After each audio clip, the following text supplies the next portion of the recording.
just want to wish John Burkhardt a happy birthday.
Who are we missing? So this is how much I have to say, and that's how much you have to say? Yeah. I'll go first. So this is serious business. I'm going to start here. I'm going to talk about a few things. Thank you, everyone, for coming.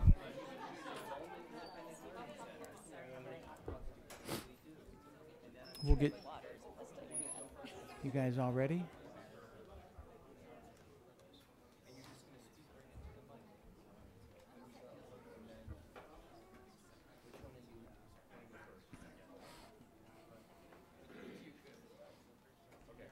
I want to thank everyone for coming tonight to the Medina City School District Board of Education regular meeting for April 15th. If everyone wanted to rise and join me in the Pledge of Allegiance.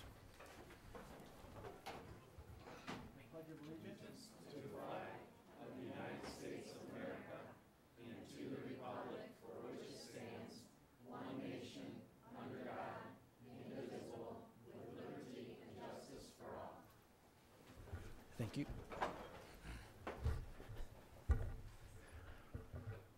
Mr. Chambers. Mr. Eastwood. Here.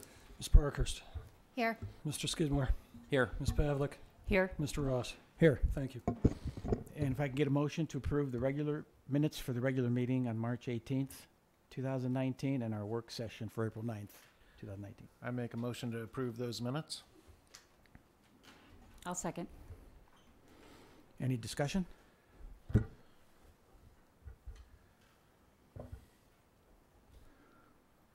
Mr. Chambers. Mr. Eastwood. Aye. Ms. Pavlik. Aye. Ms. Parkhurst. Aye. Mr. Skidmore. Aye. Mr. Ross. Aye. Thank you. Any additions, removals, or modifications to our consent agenda this evening? Mr. President, I'd like to separate item 3 of the superintendent action items, please.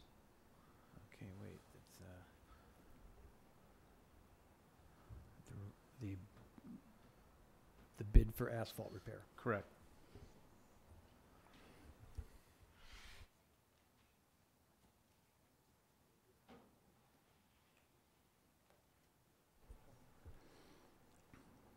Can I get a motion to separate out item number 3, which is a resolution on award bid for asphalt repair? So I'll make a motion that we approve the agenda as presented with the exception of moving item 3 down as a separate action item. I'll second. Thank you. Mr. Chambers. Mr. Skidmore, Aye. Ms. Parkhurst, Aye. Mr. Eastwood, Aye. Ms. Pavlik, Aye. Mr. Ross. Aye. Thank you.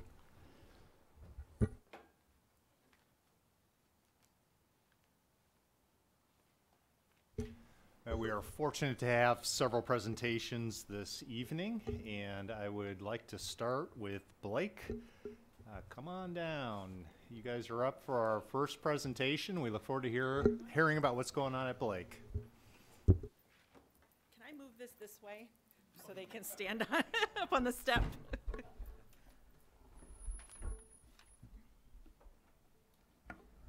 Thank you, Grace. Oh, all right.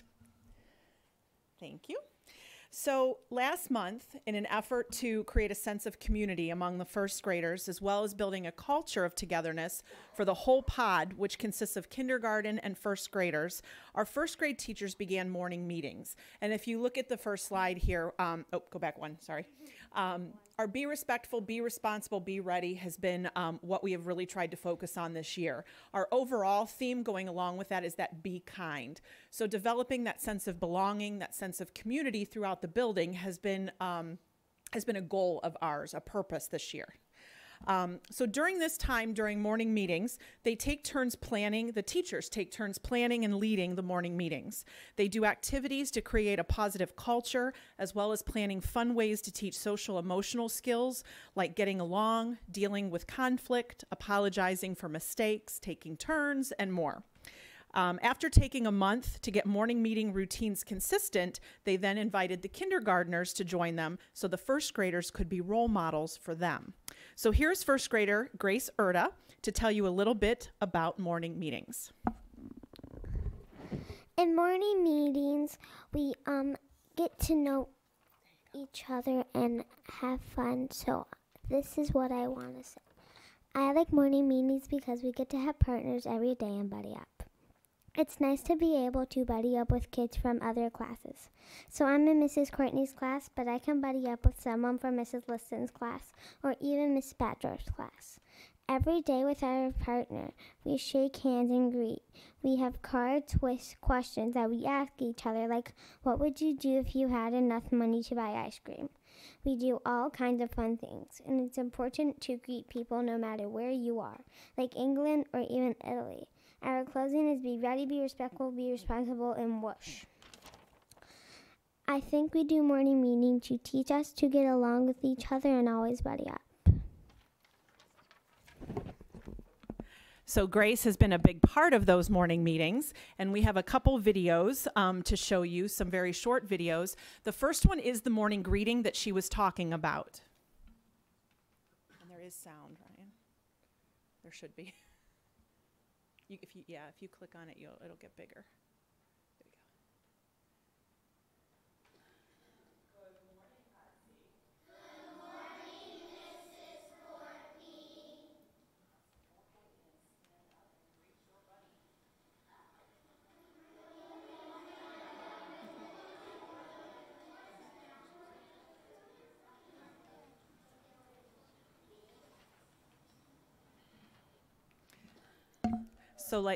So like Grace was saying, it's important to learn those skills of eye contact. They're shaking hands, they're greeting each other every morning, and that's part of their daily routine. The other thing, when she was talking about the whoosh, you will hear that on the 3 R's that they also have every day as part of their morning meeting.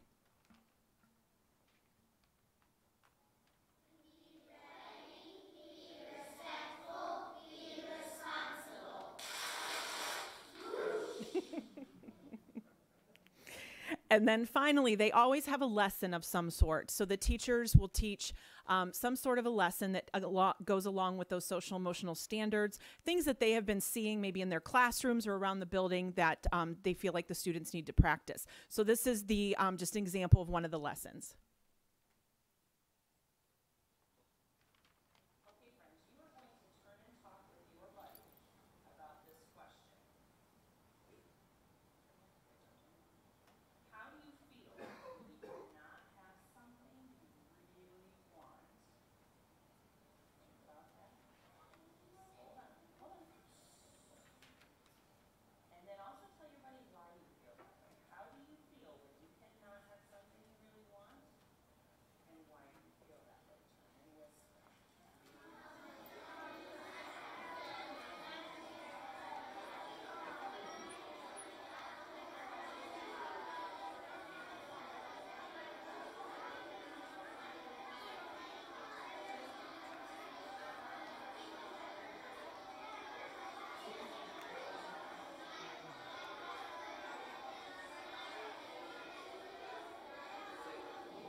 You can probably stop it, Ryan. You can stop it. Yeah. All right. So they're learning a lot during those morning meetings. This is a pilot this year, which we hope to expand next year into 2nd and 3rd grade, and perhaps meeting circles in 4th and 5th grade. Any way to build that sense of community among the students, which will foster compassion and understanding of others, is what we're striving to do. If you notice, one of the things in one of the slides, you could see some math materials on the wall. 1st grade has started to do their number corner, which is part of our new math program in the pod, as a whole grade level as well.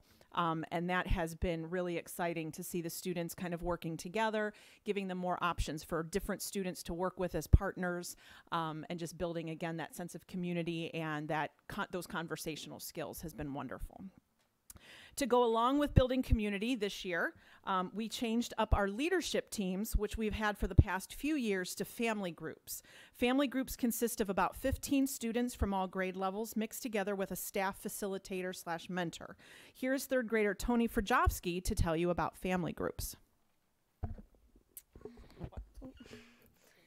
Family groups. Family groups meet about once a month and are made up of students in kindergarten through grade 5, all mixed together. There are about 15 students in each family group, and each family group is led by a Blake teacher or staff member.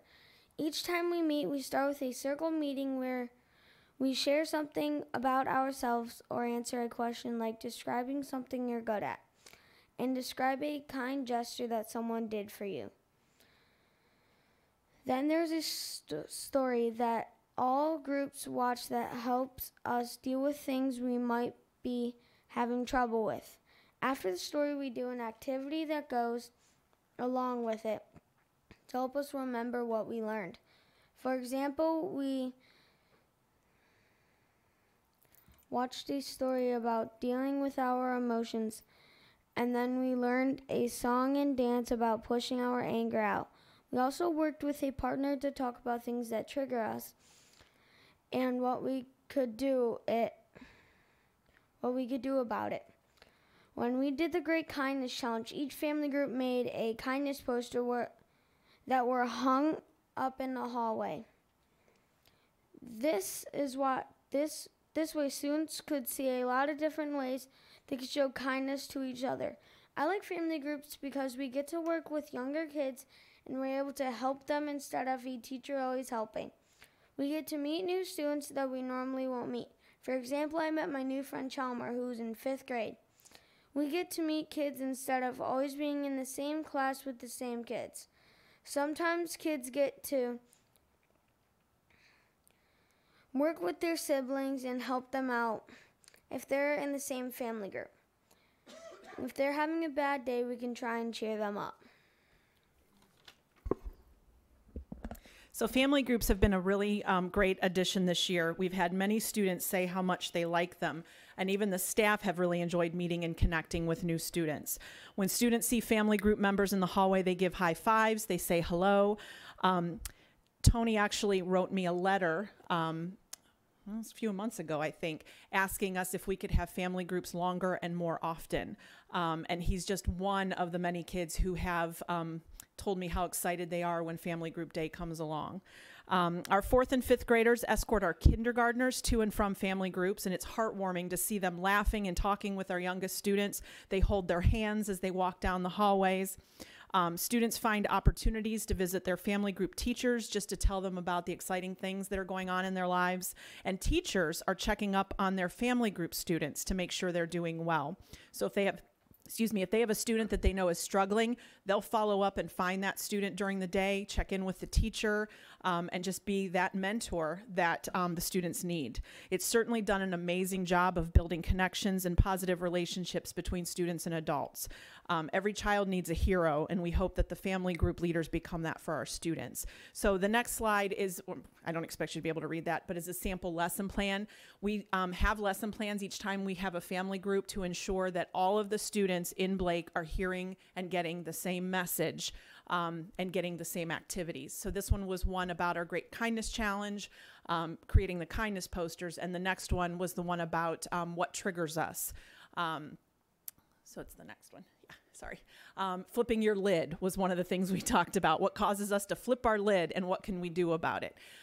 So they're pretty complex, but we might want to make sure that everyone has the same message. And these are created with through a collaborative process through some of the teachers, our guidance counselor, and myself. Finally, to improve those positive relationships and to focus on all the positive things that are happening in our classrooms every day, Blake began using PBIS rewards this year. Through the use of PBIS rewards, any staff member can award points electronically to students for doing the right thing. Students receive points for demonstrating the 3 R's of our behavior matrix: the be respectful, be responsible, be ready. These 3 R's also have a foundation in the 7 habits, which include think, win, win, synergize. PBIS rewards have shifted the focus from what students might be doing that is not following our expectations to what they're doing well. So instead of focusing on the student who might not be doing the right thing, we're purposely and intentionally looking for all of the wonderful positive things that are happening in the classroom. That doesn't mean we're ignoring misbehavior, but we're striving to leverage the positive behavior to influence others and create that culture of kindness and positivity. So the matrix poster hangs up in our building, and it has all of our expectations on it that go along. And if you kind of scroll down, it's all of the different areas. And then each area has its own separate poster. We are working on creating primary posters with pictures because we discovered that, yeah, it's a lot of words. So for our youngest learners, they need some visuals. So we'll be adding some visuals to the posters in time for next year. The next one is the beehive. You can click on that one. Hopefully it's still logged in. Yep. So as the students get their points, they can spend those points in the Blake Beehive, which is our store. And about once a month, they can shop. So we allow time for them to get their points saved up, and they can spend them on a lot of different things.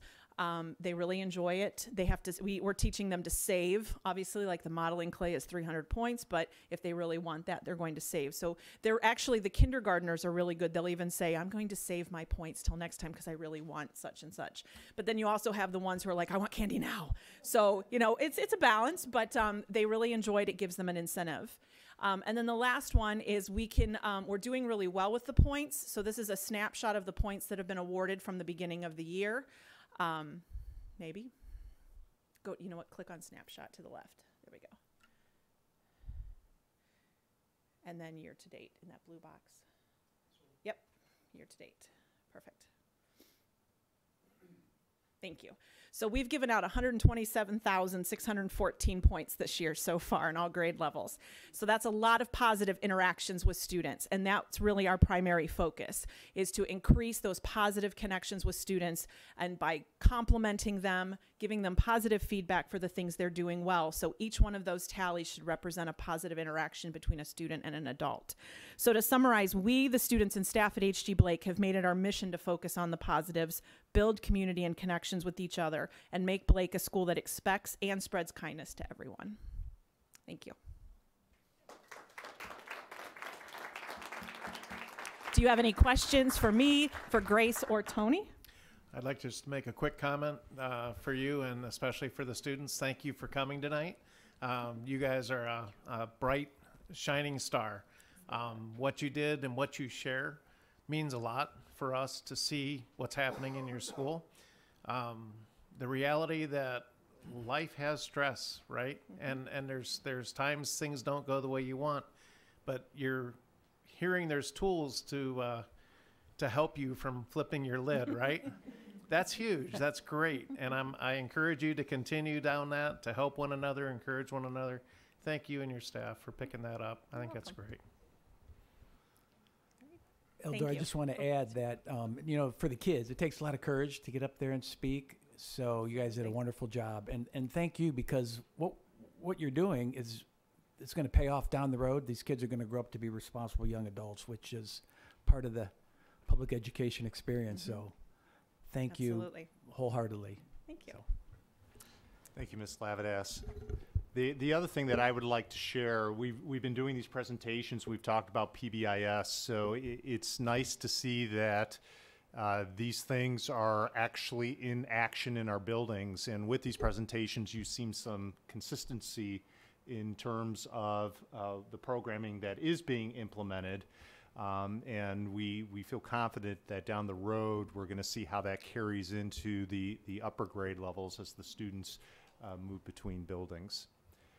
At this time, I'd like to invite high school principal, Mr. Harrison, up to the front to recognize Coach Petruzzi, as well as our athletic boosters.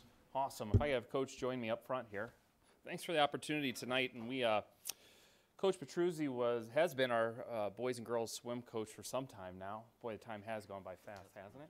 So, and does an outstanding job. And we know that internally and within our own programming. But Coach Petruzzi this past winter at the Division I State Championships was presented with a very special award that I'll describe to you now. He's a recipient of the Ohio High School Swim Coaches Association Boys Sportsmanship Ethics and Integrity Award for the 18-19 swim season. He was presented this award at the Division I State Championships. The suggested guidelines for selection: a person who is a positive role model for others, a person who exemplifies an unwavering commitment to good sportsmanship, a person who reflects high level of ethics and integrity, carries out all professional responsibilities, a person who teaches positive values by words and deeds, and a person who, for a number of years, has faithfully served the youth of Ohio. I think what's important to understand about this award, it's not a Coach of the Year award, but rather it's the way that this association honors a colleague who reflects the highest degree of professional conduct and represents the organization. So we've been proud of Coach Petruzzi and the kids in our swim program for years, and now it was just an opportunity to be presented on the state level as a recipient this year. So we just wanted to recognize Coach Petruzzi for the great work that he does and the many hours that he puts in with our athletes. So Coach, congratulations from Medina High School. Awesome job. Proud of you.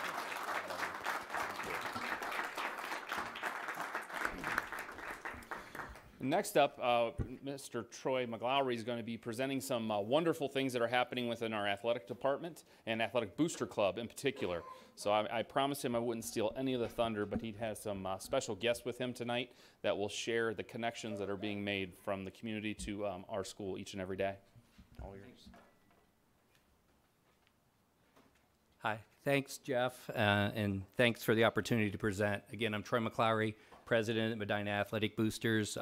So excited to be here.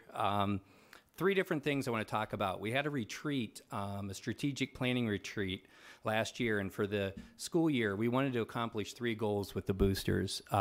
One being to increase membership, and we did that. The bar was pretty low, but we were able to get over that bar and increase membership. Still a long way to go, and we want to increase awareness. The second thing was to increase sponsorship. And we really looked at trying to get to the community, the corporate sponsors, and look at ways to do that. I'm happy to say at the end of this year, we donated $75,000 back to excuse me, the middle school and high school teams in the form of uniforms. And that was exciting, and we were very, very proud and happy to do that.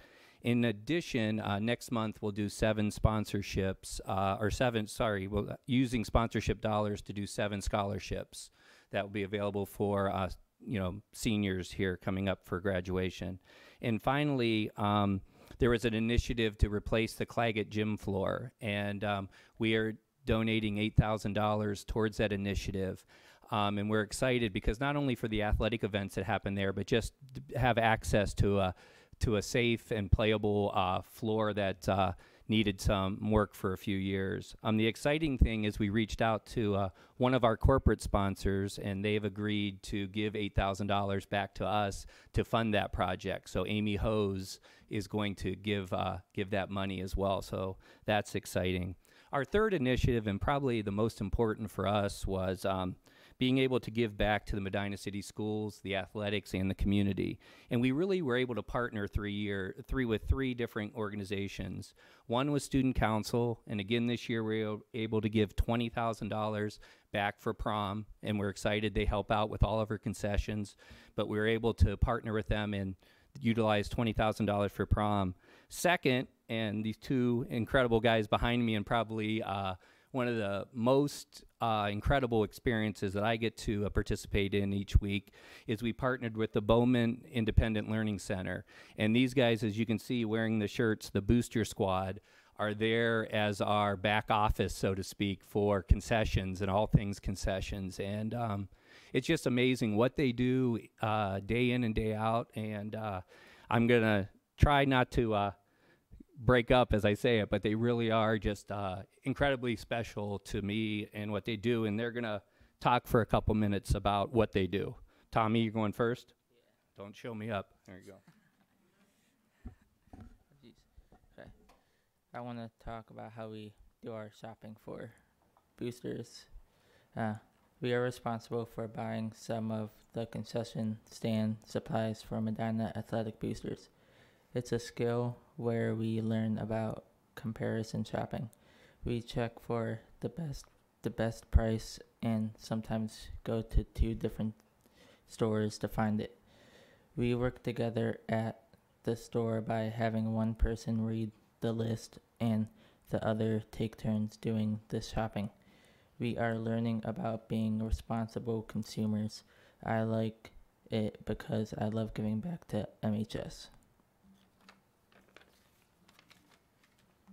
I would like to talk about inventory. We go to the concession stands to stock pop and food. We have to see how much we need, and we take turns putting everything away. I like it because we are working together and no one is left out.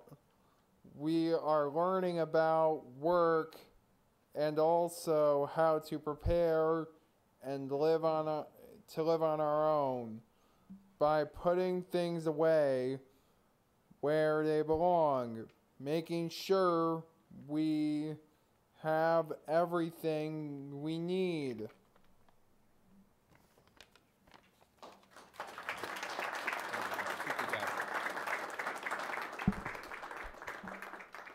So like I said, they've just been an integral part of what we've done, and it's really been just a value add to the boosters and just that relationships that have formed. The final thing, and another thing that's extremely exciting, we're here, we've partnered with an amazing organization called the Positive Coaching Alliance, and we're fortunate to have Ryan Virtue with us from the PCA, and we signed up for a 2-year deal. The first was 3 workshops, one for the parents, one for the coaches, and one for the athletes.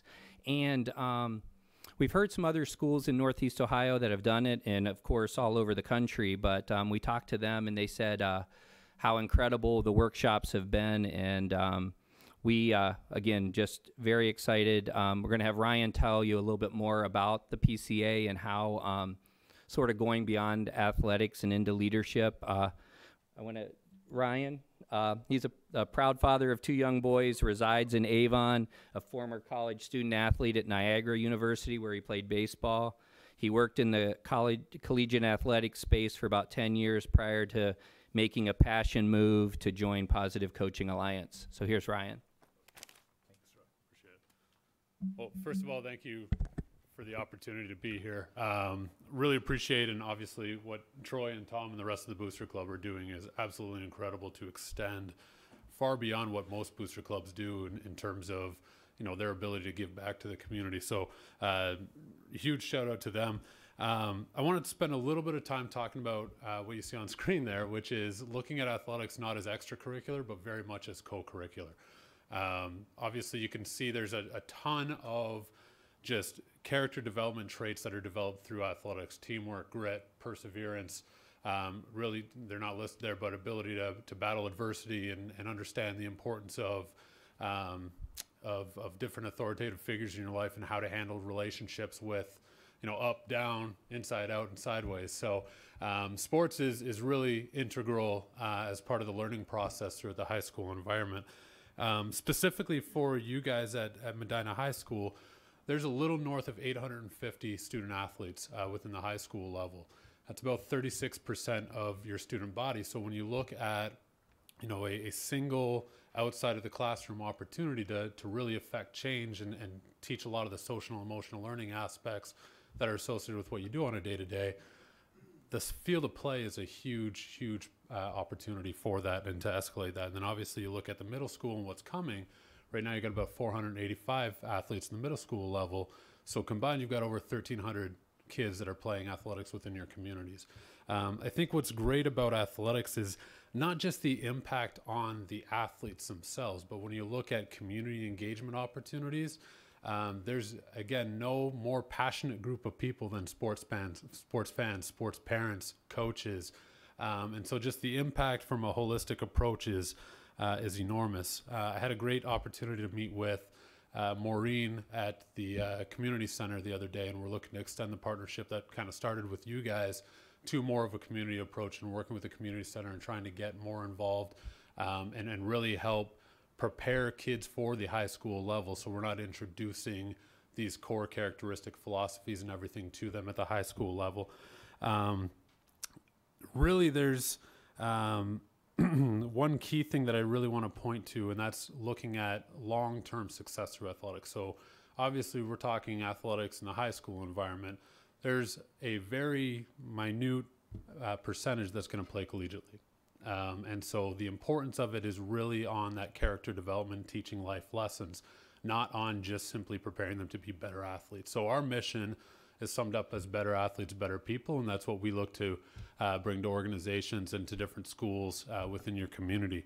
The one thing I want to specifically point to in terms of career success, there's a statistics that's fairly widely used. We haven't found the exact source of it yet. It's that 95% of Fortune 500 CEOs played athletics, at least the high school level. Although that's not factually accurate, we did, there was a study with Ernst & Young from 2015 with collaboration with the ESPNW that looks specifically at the female demographic. And within the female demographic for senior level executives, which within those Fortune 500 companies, 90% played at least high school athletics. Then we looked at C-suite positions, 96% played at least high school athletics, many of them playing collegiately. So there's no coincidence in the correlation between athletic and career success. If we can go to the next slide. I want to really point specifically in terms of the Ohio Department of Education's 4 primary pillars when it comes to their strategic plan. And obviously, they're rolling out a lot of this, I believe, in the coming fall, specifically around social and emotional learning. And so there's a couple things that I wanted to specifically point to, and that's really the 2 bottom equal domains that have been outlined, and that's leadership and reasoning, and obviously the social and emotional learning. And so I pulled the 2 sections specifically from the draft of that strategic plan that's been put forward to most boards of directors, and highlighted some of those key lessons that are really taught at a higher level on the field of play, on a day-to-day basis, not periodically, not when a coach determines. You know, you're fortunate to have a coach like Coach Petruzzi that obviously was awarded with really, really incredible honor.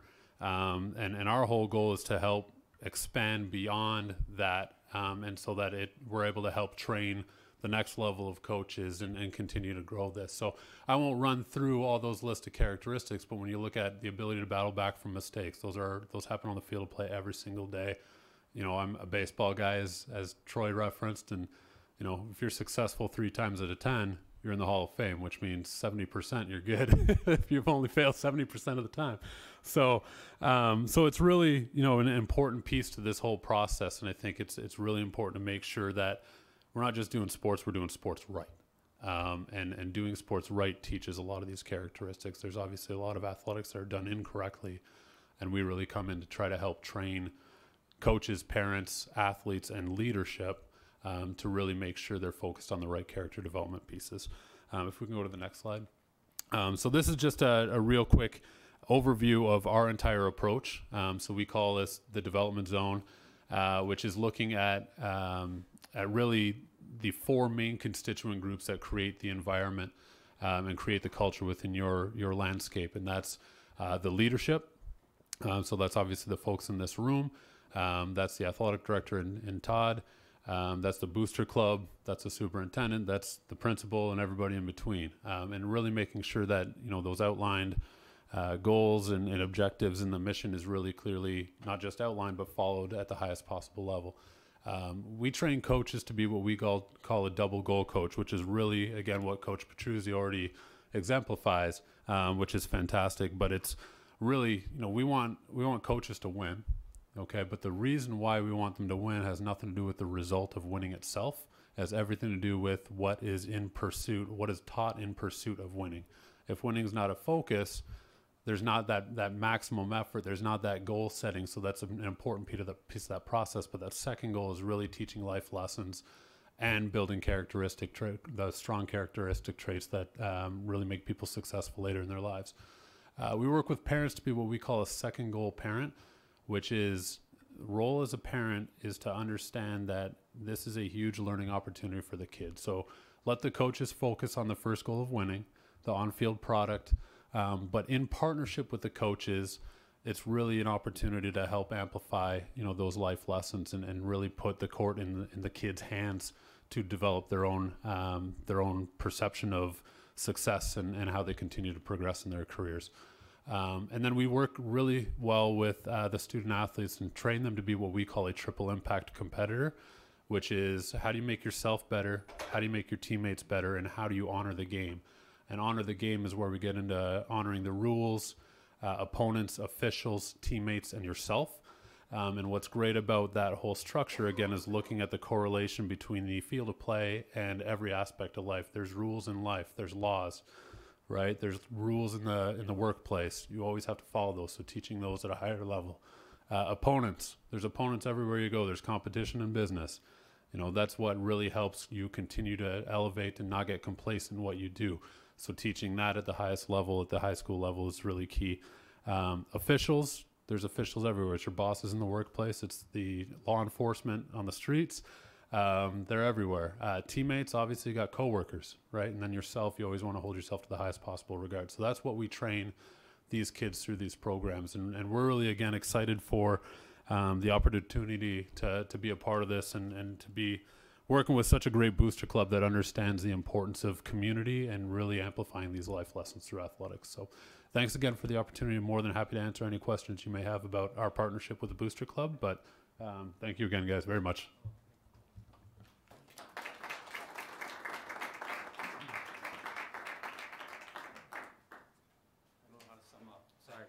Not good at summing up. Thank you very much for your time. We really appreciate it. Thank you. Thank you very much for everything you're doing, the impact that you shared in the various givebacks to the school, to the community. And I'm excited to hear your program and your approach towards athletics. And I agree 100% that it is a co-curricular thing. It's not just an extracurricular. So thank you for that.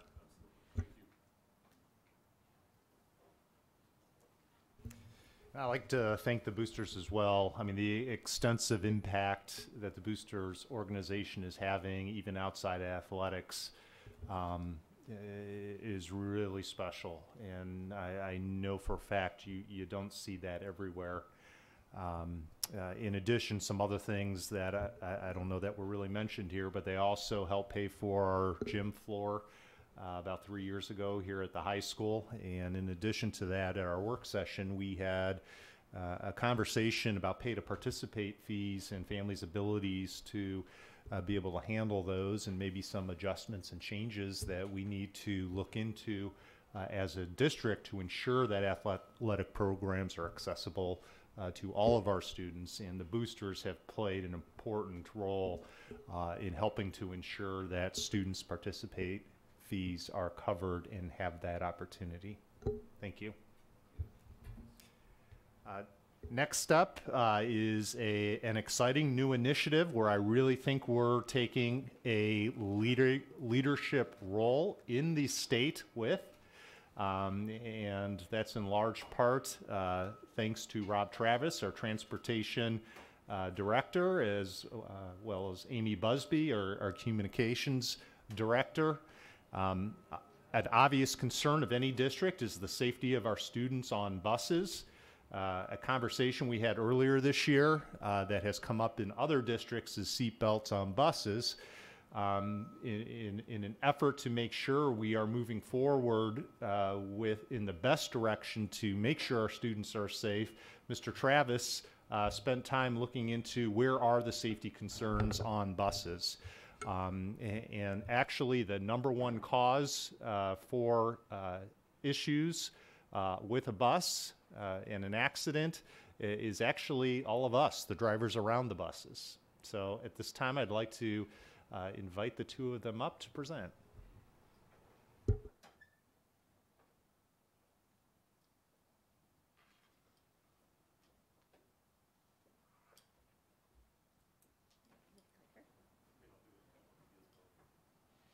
All right, I'll see if I can make the gizmo work. Okay, we're at ground level. So good evening. Thank you for allowing us to present. As part of our strategic plan, we're always looking for ways to increase community engagement. And tonight, Mr. Travis and I would like to present to you the Medina City Schools Bus Safety Public Service Campaign that we've been working on. This is an ongoing collaborative effort with the City of Medina Police Department, the Montville Police Department, the Medina Township Police Department, and Medina TV. So why the campaign? So annually, the National Association of State Directors of Pupil Transportation, they conduct a survey to determine the magnitude of the issue of cars driving through red lights on school buses. It's a one-day survey. 38 states responded with over a staggering 83,000 vehicles passing school buses in just one day. That equates to over 15 million violations per year, some resulting in fatalities, not only in Ohio, but nationwide. It's an average of 19 student deaths a year. So if you put that in perspective, it's really an issue that we need to pay attention to. Distracted driving is also an issue that impacts this problem. In Medina alone, there's been over 40 violations that were able to be reported just this school year. So it's creating an awareness. So this is why now more than ever we need to continue to bring awareness to the procedures and laws surrounding school bus safety, staying consistent with information to our parents, students, staff, and community. So our theme is when big yellow stops, everyone stops. So what does the campaign look like? Well, Mr. Travis. We have yard signs that will be available for people to place in visible spaces, just to remind everyone to be careful when they see our yellow school buses stop with their lights flashing. So that's item one. Item two is Rob created bumper stickers that says, "I brake for school buses, do you?" So it's just another way to make a reminder that we need to slow down and pay attention to what we're doing. So where will you be able to find the information? The information will be on Facebook, not only for the district, but all the police departments are going to put it on as well. Their Twitter feeds and our Twitter feed, our website, their websites. It will also be aired on channel 201, which is our school channel, We are going to do outdoor and indoor display requests so that that information is out there not only now, but as we get ready to begin the school year and certain points during the entire school year, just as reminders. We're going to be contacting businesses, especially around the square, to see if they'll be willing to put these signs or something similar in their windows so that there's constant reminder every time you're driving around that we need to pay attention.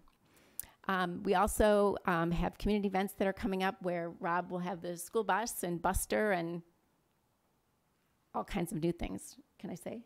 Sure. Okay, he's making a golf cart that looks like a school bus that kids can kind of have fun with. And it's got a van that's going to have a wrap around it that's going to have all kinds of safety information. So that's how Buster is going to be toted around. So Buster is the little remote control bus that comes, and if you've ever seen him, he's usually in the parade. Yeah, and who does the talking? Elaine is Buster. So the kids really think it's for real, and it's a really great way for them to get to pay attention about the school bus. So it's going to be an ongoing collaborative series throughout the school year with our local and law enforcement. So we have this particular launch, and then as we get ready to go into the new school year, we'll have something different so that it's fresh and fresh in people's minds. So part of the campaign is public service announcements that we're going to be putting together, and this is the first one that we did just to kind of kick off the campaign, but we'll be doing others very similar to it so that we can publish those before the school year begins again. So Ryan, you can play that. Click it. It won't work. You did. Oh. It worked. I'm Chief Ed Kinney from the Medina Police Department. And I'm Chief Terry Grice from Montville Police Department. We're here to talk about school bus safety and ask for your assistance in keeping your children safe and our children safe as they go to and from school every day. I'm Rob Travis, Transportation Manager for the Bryan City Schools. And we're here today to remind you of the procedures you need to follow when you stop for a school bus. We're asked quite often, what do the lights mean? So as a bus approaches a stop, you're going to see the amber lights activated on the top of the school bus. These lights mean that the bus is approaching a stop and is preparing to release students or pick students up. Once the vehicle reaches a complete stop, you will see the lights change to red and a stop sign will come out. At this point, all traffic needs to stop. So now that the vehicle is stopped, what does this mean for the roadway that you're on? In the state of Ohio, on all roadways other than a 4-lane highway, traffic approaching the bus from either direction must stop 10 feet from the front or 10 feet from the rear of the vehicle. On 4-lane highways, only traffic traveling in the same direction as the school bus is required to stop. So remember, when Big Yellow stops, everyone stops. Failure to do so in the state of Ohio will result in consequences. Hi, I'm Officer Pincus with the Montville Police Department. If a school bus violation occurs, you could face up to a $500 fine, a mandatory court appearance, and have your license suspended. If an injury or a death occurred, you could face increased criminal penalties as well as civil liability. Hi, I'm Brenda Arthur, and I work for Medina City Schools. I am the driver, trainer, and I also am the safety coordinator. Nationwide, school bus stop arm violations are on the rise. Annually, 15 million cars pass by the school buses while they are stopped unloading or loading children. Here in Medina, we have also seen a steady increase with over 40 violations just this year. Keep in mind these violations are only the ones that the drivers could identify. New video recording technology installed on our buses will assist us in catching more of these stop arm violations. While this is helpful, more has to be done to eliminate the stop arm violations altogether, ensuring the safety of our children. Just remember, when Big Yellow stops, everyone stops.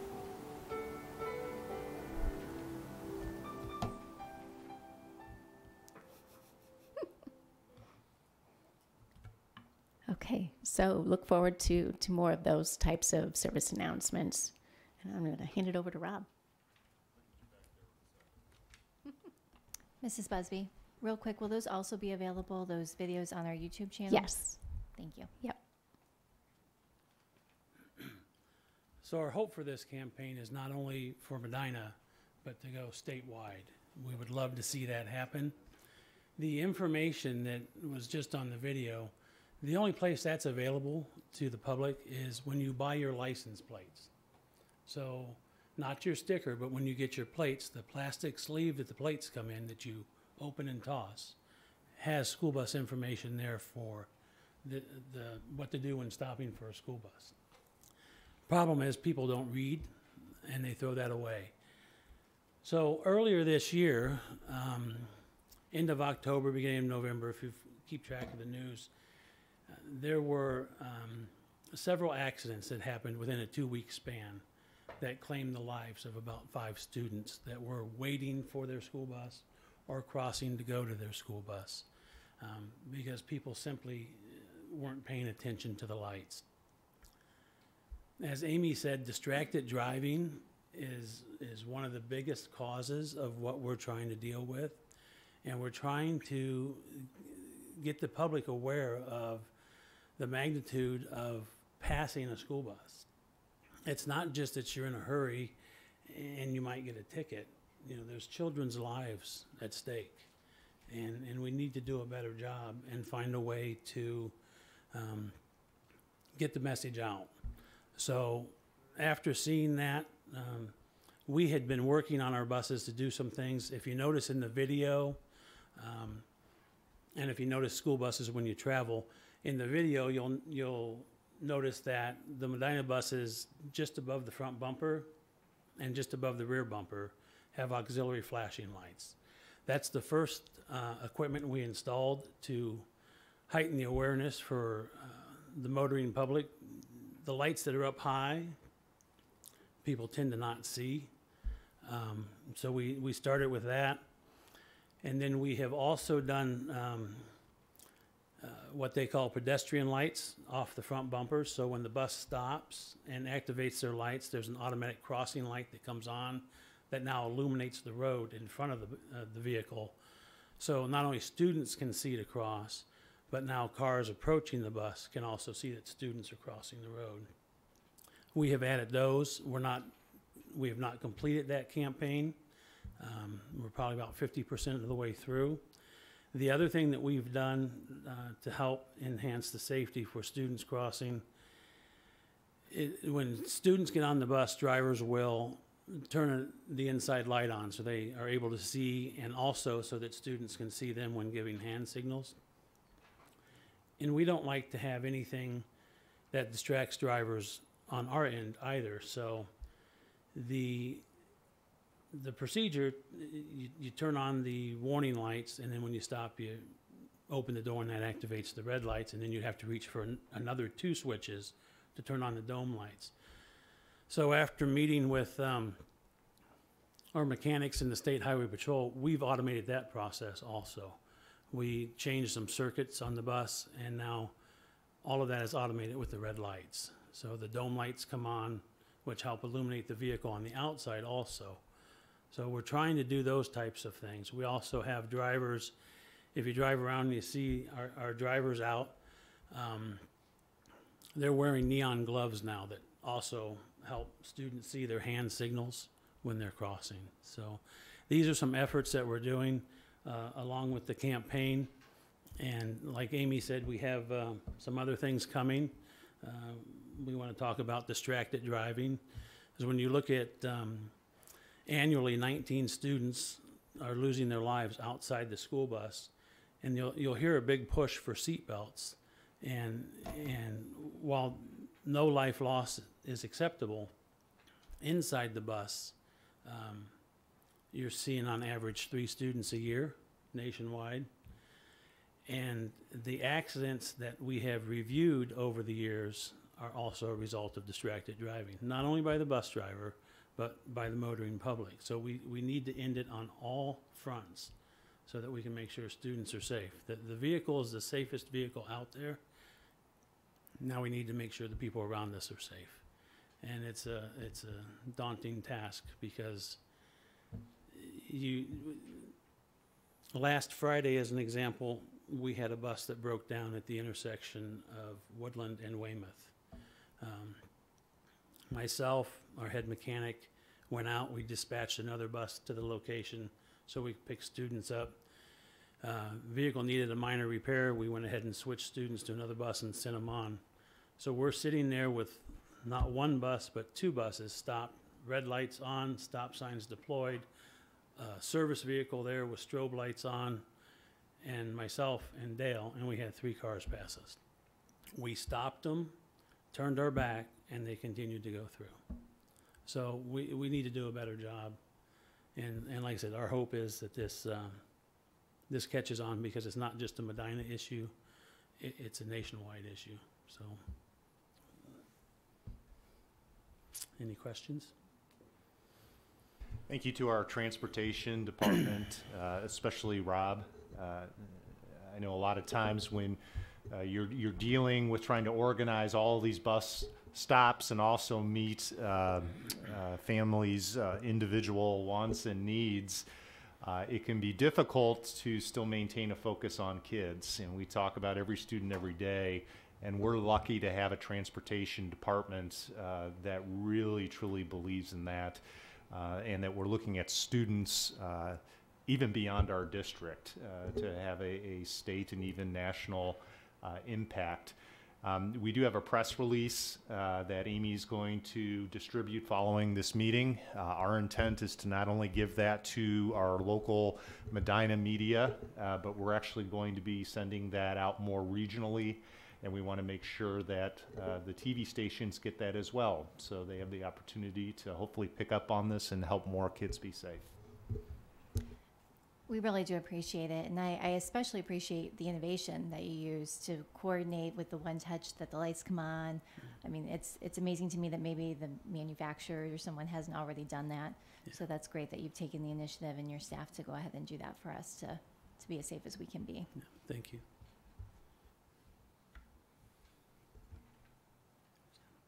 Thank you very much. Thank you. Thank you, Rob.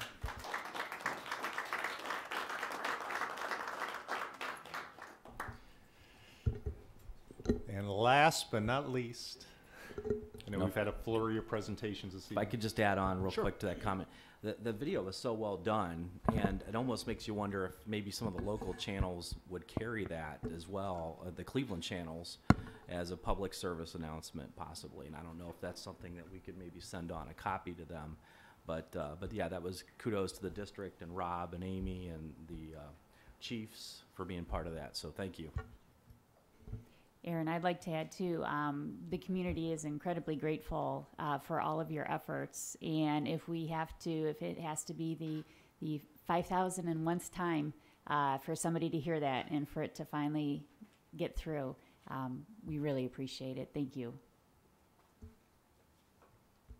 Thank you. Good evening.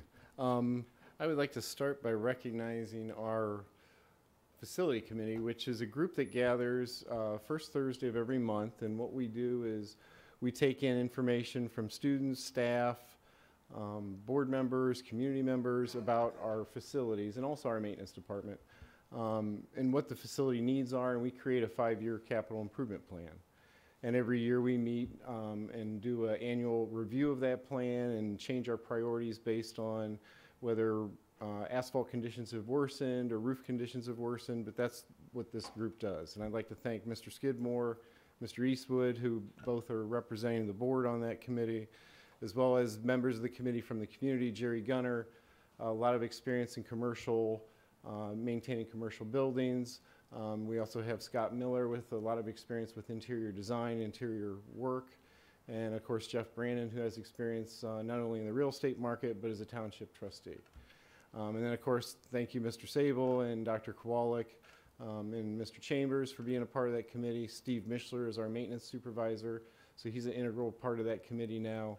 And last but not least, Lisa Paloha is keeping minutes of that, and we keep our minutes on our website under the business office.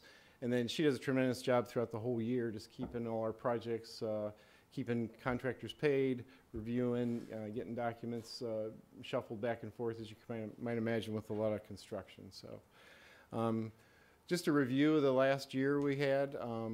Very successful, very busy summer. This project was Claggett Middle School. And on the left-hand side, you can see we started to remove the entire ceiling of the cafeteria.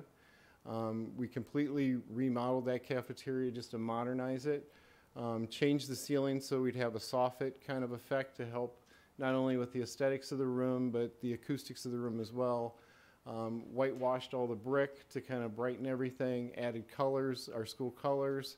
And then as you can see in this image, part of the room we put in the cloudscape drop ceiling with directional lighting to kind of just modernize it and make it look more modern. And then we also installed a brand new serving line that's right out inside the cafeteria itself. So thanks to Angie Sellers and her hard work through food service, we were able to do that too. And then we went upstairs and jumped on the media center up there. And we did a lot of this work in-house. There was a room back in the corner that was an enclosed room. So we opened that up. Our maintenance crew opened that room up, which created better ventilation for the room, plus kind of opened the entire feel of the room up. And then we came through and put new carpeting in and did electrostatic painting to the perimeter univents and bookcases to kind of, and that we also whitewashed the little bit of brick you see there in that picture to the right. The one to the left has the whitewash. And then we were able to use the bookcases that we had, excess bookcases in the district from the high school. So we brought those over and used them. And then we went through all the sets of restrooms in there. There were a total of 4 sets, so 8 different restrooms, and put in these double hinged industrial strength middle school grade restroom partitions. So they're holding up pretty good at this point, and they do look nice, and they're really heavy duty.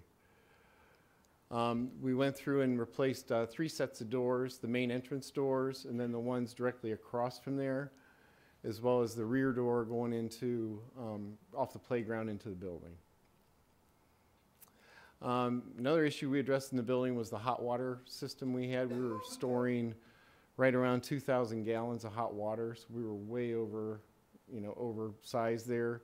What we put in was this dual system, 120 gallon, high efficiency, high recovery, and we only run one of those units at a time. If we ever would have to service it, we can switch to the other one, or if we ever have a high demand for hot water, that is a backup. So we're seeing a lot of utility savings by just making that change. And then, of course, to get that large tank there in the left out of the room, we had to remove the mechanical room door, and then we put in this double door for all future kind of needs that we have, because we still do have some rather large pieces of equipment that are eventually going to be downsized into smaller. And then over at AI Root, we had a need for classroom space over there. So what we did was worked with the architect that designed the building and recaptured this space where the locker bays are. So we created 2 classrooms in that area and then ran the lockers around the perimeter and then down the hallway. Roofing, this is Medina High School. In the middle, you see 14,400 square feet. That is the entire roof area over the auditorium, the middle auditorium. So we went in and removed all of the roofing material, all the insulation down to the metal deck, and then we used Suprema roof systems and put all new roof on that building, on that section of the building. Paving, we addressed our tennis courts, and you can see the 6 courts there that are partially completed. That project is now complete with the exception of the final coating, which we're going to do as soon as we get just a little bit better weather. We need 50 degrees or better overnight consistent temperatures, so that should be happening here hopefully sooner than May, June.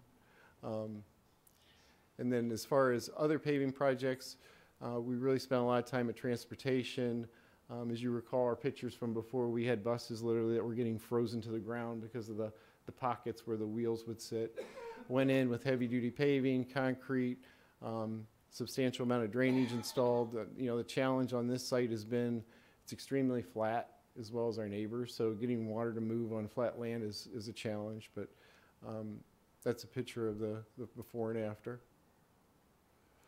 And then over at Blake Elementary, there's IFAS material on the exterior of the building. So we went around the entire exterior envelope of the building. We recaulked, we repaired any damages to the IFAS, like birds will peck at it occasionally, or you know, things that hit the building will damage it. But we went around and patched everything and then painted the entire building around the perimeter. So it does look very nice out there.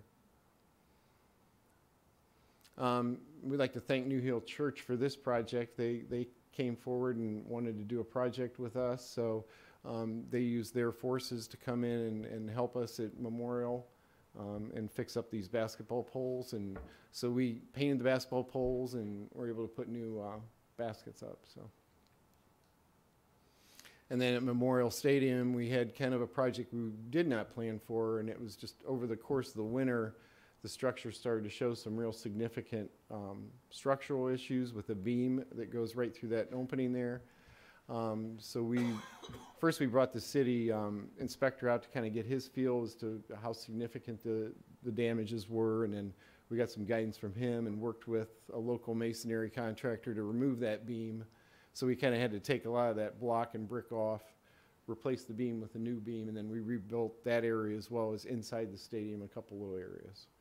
And it's due for paint. We're just, with the weather and everything, as soon as the weather gets better, we'll get that painted. At Heritage, we partnered up with the PTO. I'd like to thank PTO for this project. And we were able to, that sign was in really rough condition as far as even the foundation was, everything was rough there. So we went in and put a new mounting and a digital message board there. And then at Heritage, we also replaced the gym doors on that building as well. So this summer, we got quite a list of projects again, and we're fortunate that we were able to get out to bid sooner this year. And we did go out to bid for paving, and we've had those bids back for a few weeks now. But you're going to see paving occurring at many of our facilities. None of it's really complex paving. It's going to be more of cutting out bad areas and filling and paving.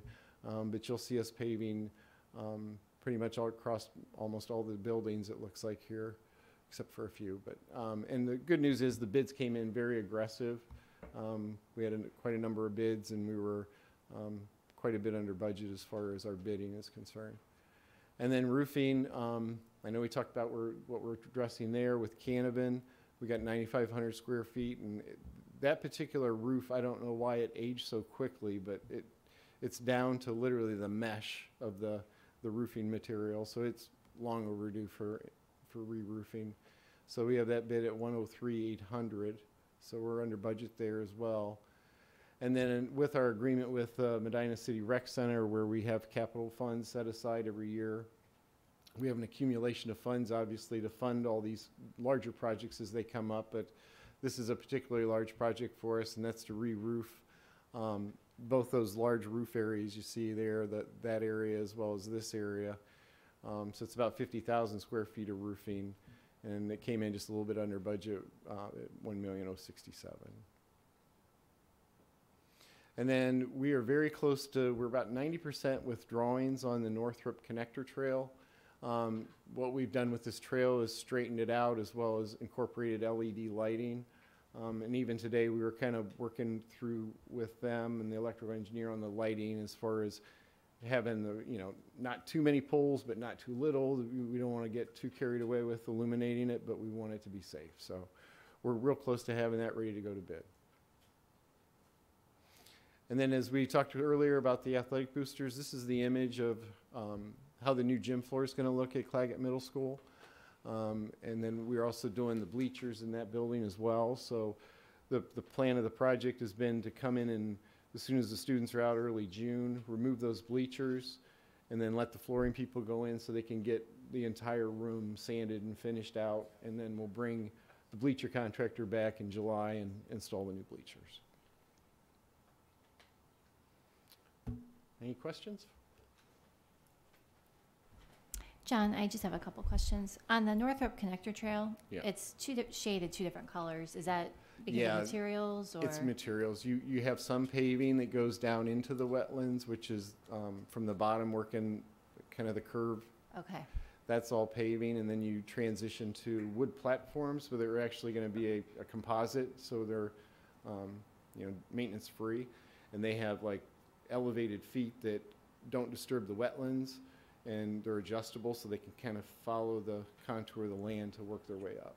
And then there'll be some railings that will also be pressure treated with like a stainless steel cable, so it still has that open kind of trail feel to it. Perfect, thank you. And then the other question I had is regarding the rec center roof. Because that's with our joint fund that we already have money set aside, we have enough money in there to Yes, cover we do. that. Okay, all right, thank you. Thank you.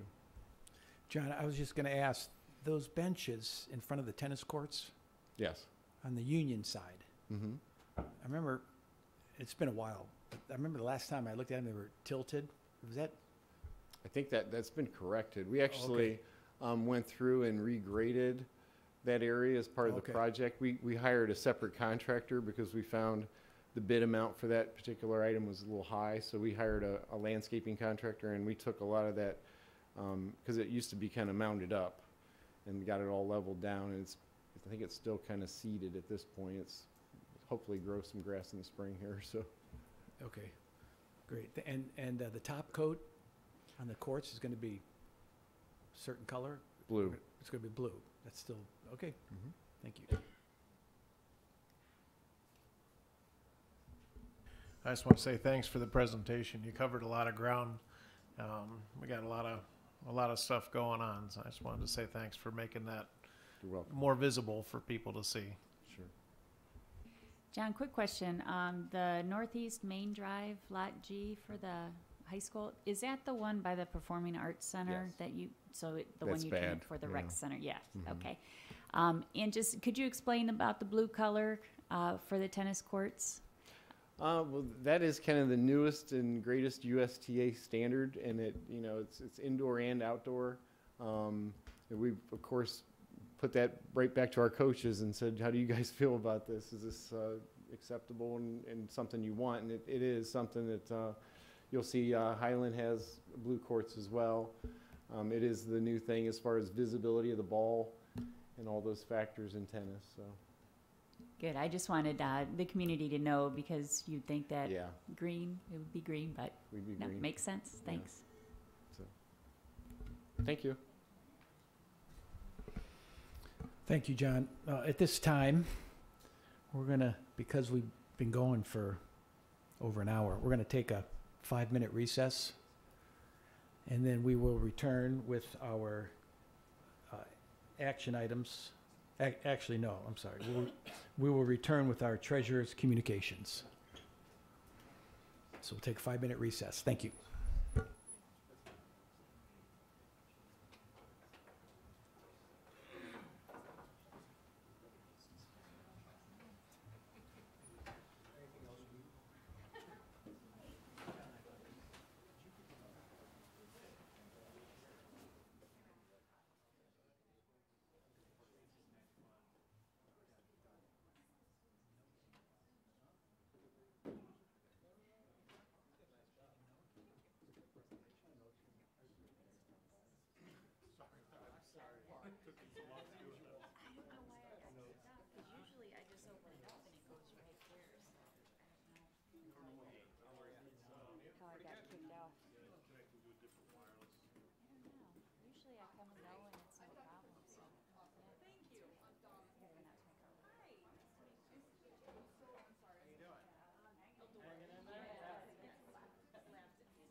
All right, thank you everyone for that much needed break.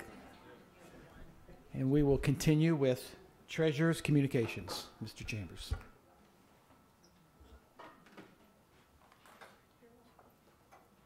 Okay, I know you're all holding your breath for this. I'll start out. Aaron was saying that we're hitting a record right now, so I got to make this quick.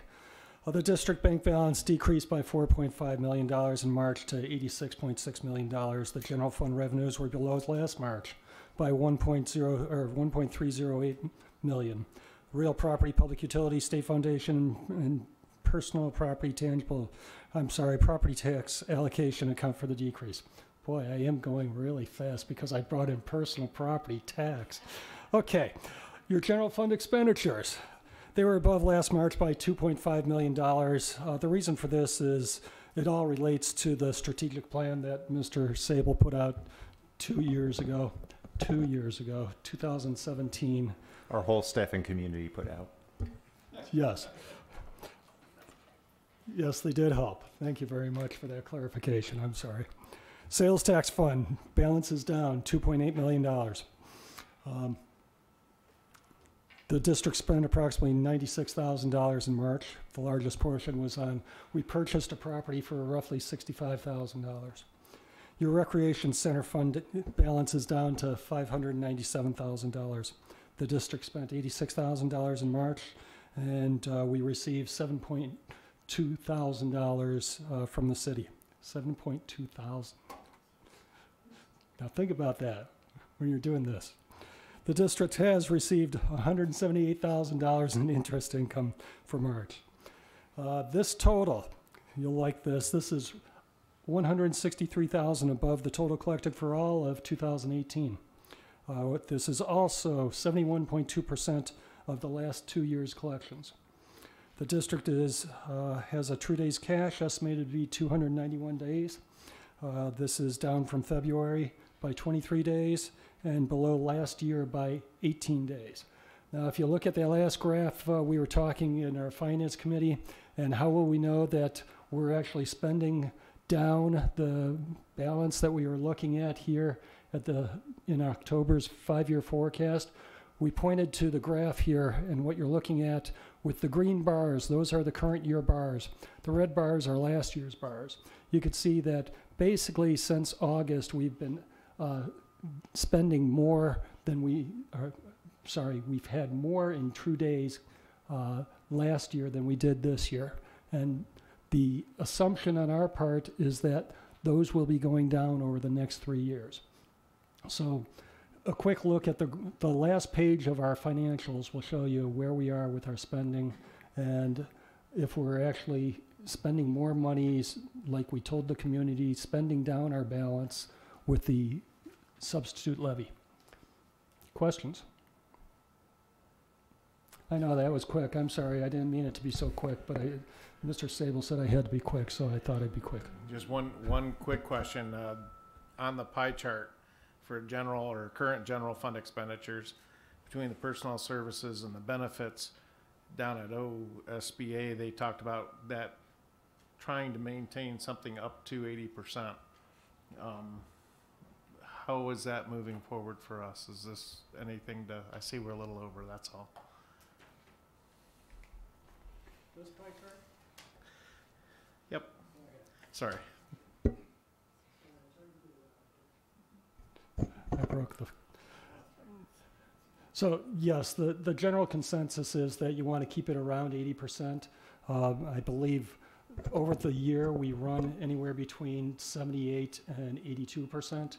I know right now we're at 83%. Part of that is, you have to look at other expenditures itself. We have purchase services, which makes up roughly 12% of our expenditures right now. Through the rest of the year, our purchase services are going to be staying fairly steady. The reason for that is because we pay for our providers such as Mr. Lowry, who provides, I believe it's learning,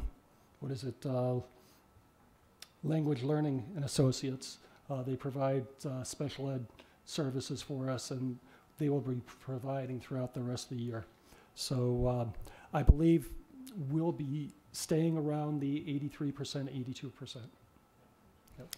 Mr. Chambers, would it be best to maybe look at that at the end of the year, because the timing of, like you were saying, some of the other expenses might throw off your percentages by area, that at the end of the year when everything's in, you'd have a better picture? Well, you always like to look at it as you're going along to get a general idea, and that's why I say it runs anywhere between 78% and 82% itself. So you're in the general area throughout the year. Mr. Chambers, I do have a question about our investment income. So if I understand it, you're saying what we've received so far this year is 71% of the last 2 years? Did I hear that? Yeah, if you add the last 2 years totals together, we're currently at 71% right now for the current year. So as compared to the last 2 years. So it's only April. So from January to April, we're 71% of the No, from July to April. Oh. We run the fiscal year. Okay, July of 18 to July of 18 to now. Okay. Yes. Okay. Actually, that's to March 31st, not to April. Yeah. Okay, thank you. So we have 3 more months to try and basically double or try and match what we collected over the last 2 years. So, thank you. Yep.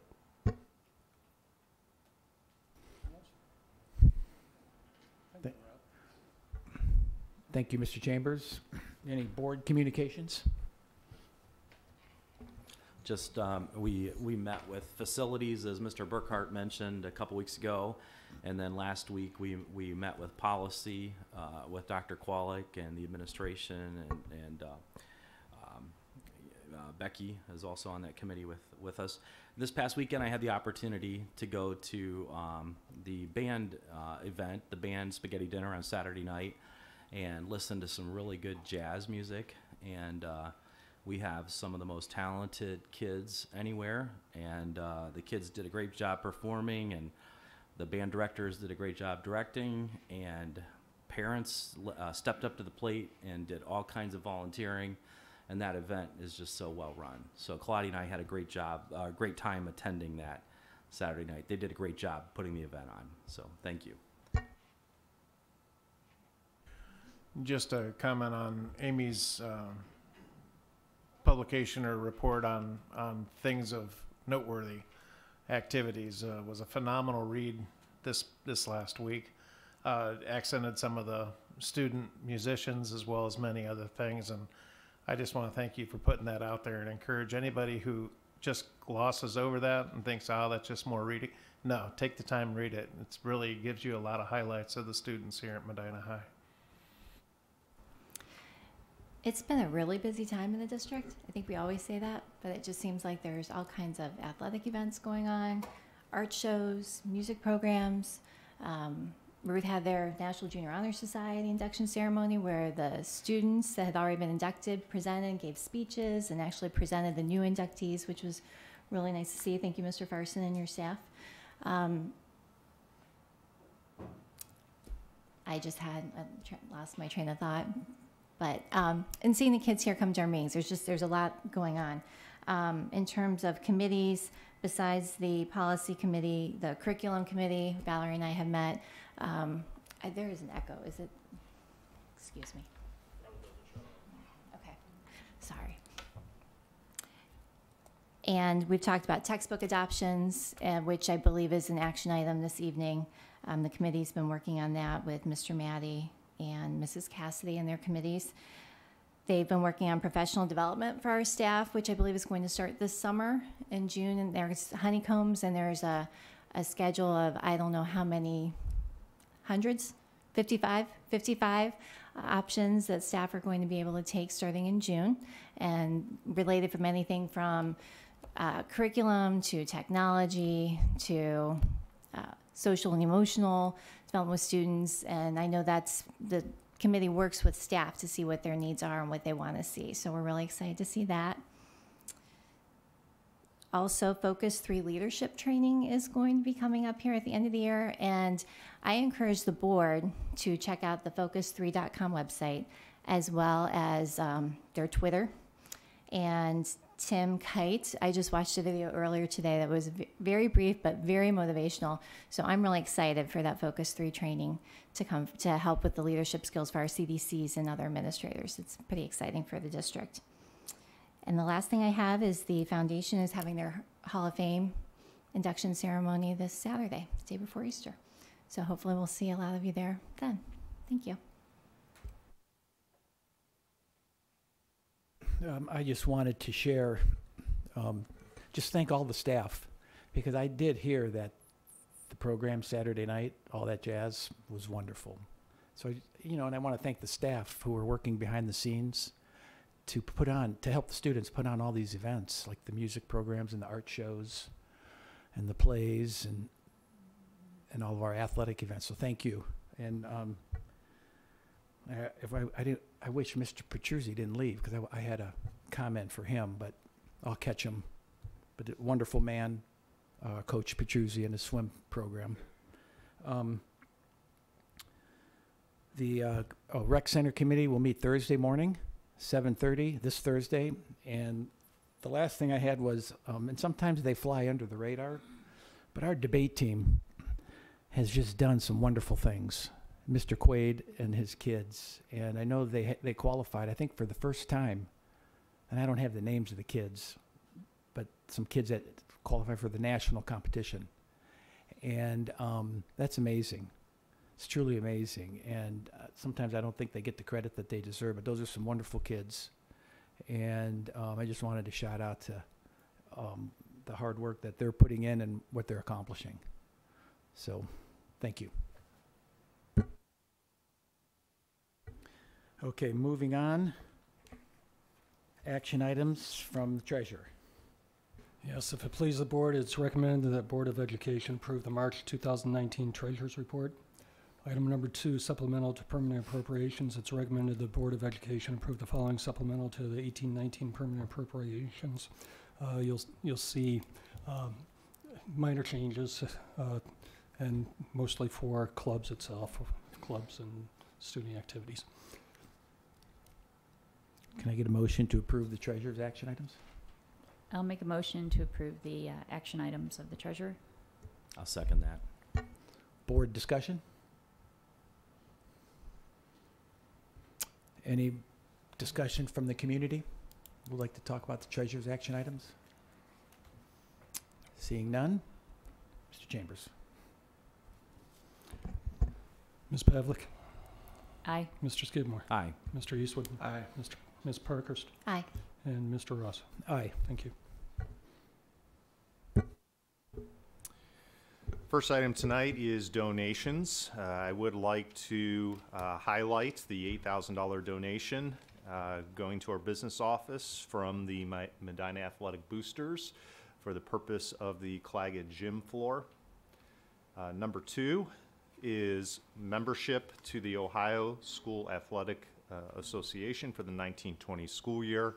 It is recommended that the Board of Education approve the resolution permitting the Medina City School District's membership in the Ohio High School Athletic Association for the 1920 school year, and this is something that we recommend annually. Number 3 is the award of a bid. It is recommended that the Board of Education adopt a resolution to award the bid for the Medina Community Recreation Center roof replacement to Roberts Roofing Company in the amount of $977,200. Again, this was presented by Mr. Burkhart, and this cost is split between the district and the city to cover the roofing at the recreation center. Number 4, an additional bid, as also explained by Mr. Burkhart. This is for Canavan Roof. It is recommended that the Board of Education adopt a resolution to award the bid for the Medina City Schools Ella Canavan Elementary Roof Replacement to Tussing Builders, Ltd., in the amount of $103,800,000. Number 5 is a resolution. It is recommended that the Board of Education adopt a resolution for the Medina City Schools 2019 E-rate proposal from Technology Engineering Group LLC, TEG, in the amount of $772,984,050. Couple things about this recommendation. The first is that the district will actually be paying for half that amount. E-rate is big tobacco money which school districts receive on a need basis, and that money has been set aside to support districts with the implementation of technology. This may be the last opportunity that we have to take advantage of this, and we are under a timeline in terms of when we can approve and accept this money. So this is an important recommendation for this evening, but when you look at that 700 and some thousand, it's actually half of that that's coming out of the district funds. The work that we're looking at doing with that is upgrading our entire infrastructure, technology infrastructure within the district. It includes Wi-Fi and Wi-Fi upgrades as well. A conversation we're currently having, and we had discussion at our last work session, is the potential of going one-to-one. This would be an important step for that to even be considered, so that the district has the capacity. We will be having further discussion about the one-to-one initiative as we move closer towards that. In addition, I also wanted to mention that the TEG is a company that we have partnered with, subcontracted with in the past. They have provided us services for many years in terms of a professional opinion on the high-tech items of the district infrastructure, and they play an important role in making sure that the district and the city continues to operate on a daily basis.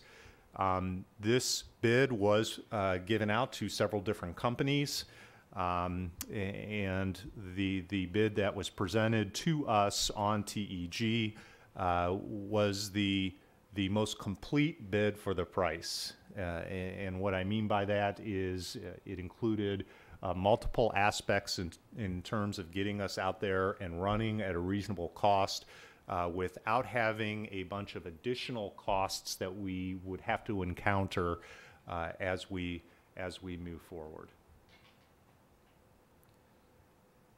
Number 6 is the land exchange between the Board of Education and the City of Medina. It is recommended that the Board of Education approve the land exchange of 0.629 acres of Medina City School District Board of Education owned real property located at 347 North Huntington Street, 4.629 acres of City of Medina owned real property located at 625 Bowman Lane for the mutually beneficial purpose of expanding Ray Miller Park on the North Huntington Street parcel of land and for operating a home-based program for students with special needs on the Bowman Lane parcel of land per Ohio Revised Code, Section 3313.40. Medina City Schools shall be responsible for both the district's and the City of Medina's real estate expenses associated with this exchange. We have talked at several meetings in the past, including a regular board meeting, about this land exchange. This is related back to the piece of property that the board approved for purchase a few months ago. This is the end of the process in completing that land swap. So instead of leasing the Bowman house, and it was nice to see a couple of our students actually from that program here tonight, so you get an idea of the students that we're serving in that program. We will own that property, and it'll be ours outright. Number 7, we have several books that we'd like to present to the board. It is recommended that the Board of Education accept the attached textbooks for public preview with the intent to recommend for adoption in May 2019 following the preview period. So these are not being recommended for adoption. These are being recommended to go before the public for preview. In addition, I would imagine if they haven't already, these books will be presented to the curriculum committee as well. And I want to invite Matt Maddy to come down and I see he's got the books lined up front here just so he can share some brief information about the books. All right, thank you, Mr. Sable. Good evening, everyone. I have just a few proposed secondary textbook adoptions to bring before the board for review this evening. And all of these materials were selected in collaboration with our curriculum development coordinators and teachers in the World Language and Mathematics department. So the first one is a Latin 1 adoption. Ecce Romani Pearson, copyright 2009, is for our Latin 1 students as part of a regular adoption cycle for this course. The same textbook will likely be phased in for levels 2 and 3 over the next few years. You might notice that the copyright on this particular textbook is a little bit older, in 2009. Talking to our curriculum development coordinator, Alex Musselman, she pointed out that there's about 4 go-to recommended texts for Latin in the high school level, and one of those is no longer in publication, so this is actually the most recent and current edition, and she joked that Latin is an ancient language, so not many changes in the last couple of centuries, so I think we'll be okay there. Our French 2 adoption, Bien dit, HMH, copyright 2018, is for our French 2 students. This is a new course being added in fall 2019, and it's the same textbook series we adopted last spring for French 1. You remember French 1 was added in fall 2018 as part of the Medina City Schools strategic plan in an effort to expand world language offerings for our students. So French 1's been very popular for students. Mr. Harrison was able to hire a very dynamic educator, and students are responding very well to him and the coursework. So we're looking forward to expanding the French program next year with the addition of French 2 and potentially French 3 and 4 in subsequent years. Our Algebra 2 adoption is Core Connections, Algebra 2, CPM, copyright 2016. This textbook has been piloted for the past 2 years at Medina High School. You'll remember we first adopted CPM for middle school in the spring of 2015 and later phased the program into the high school. CPM has been implemented now across the core math curriculum at Medina High School over the past 3 years, beginning with Algebra 1 in fall of 2017, Geometry in fall of 2018, and then soon Algebra 2 and Algebra 2 with Trigonometry in fall of 2019. And finally, College Algebra adoption. College Algebra and Trigonometry, 6th edition, to Pearson, 2017 copyright. College Algebra is a new course being added in fall 2019 for seniors who have successfully completed Algebra 2 with Trigonometry, but whose mathematics skills may not be strong enough for pre-calculus. We want to challenge students appropriately, but also want them to be successful. So this course will serve as an alternative for college-bound seniors that need a solid foundation in mathematics for college readiness, but may not be prepared for upper-level mathematics coursework in their senior year of high school. So this is kind of a Goldilocks course, if you will. It needs to be just the right fit for a specific population of students where we've seen a need for an alternative senior year college prep math course, and that's College Algebra. Any questions? All right, thank you very much. Next up, our policy committee has been very busy reviewing a lot of policies. It is recommended that the Board of Education approve the following new revised and rescinded policies and revised bylaw for first reading.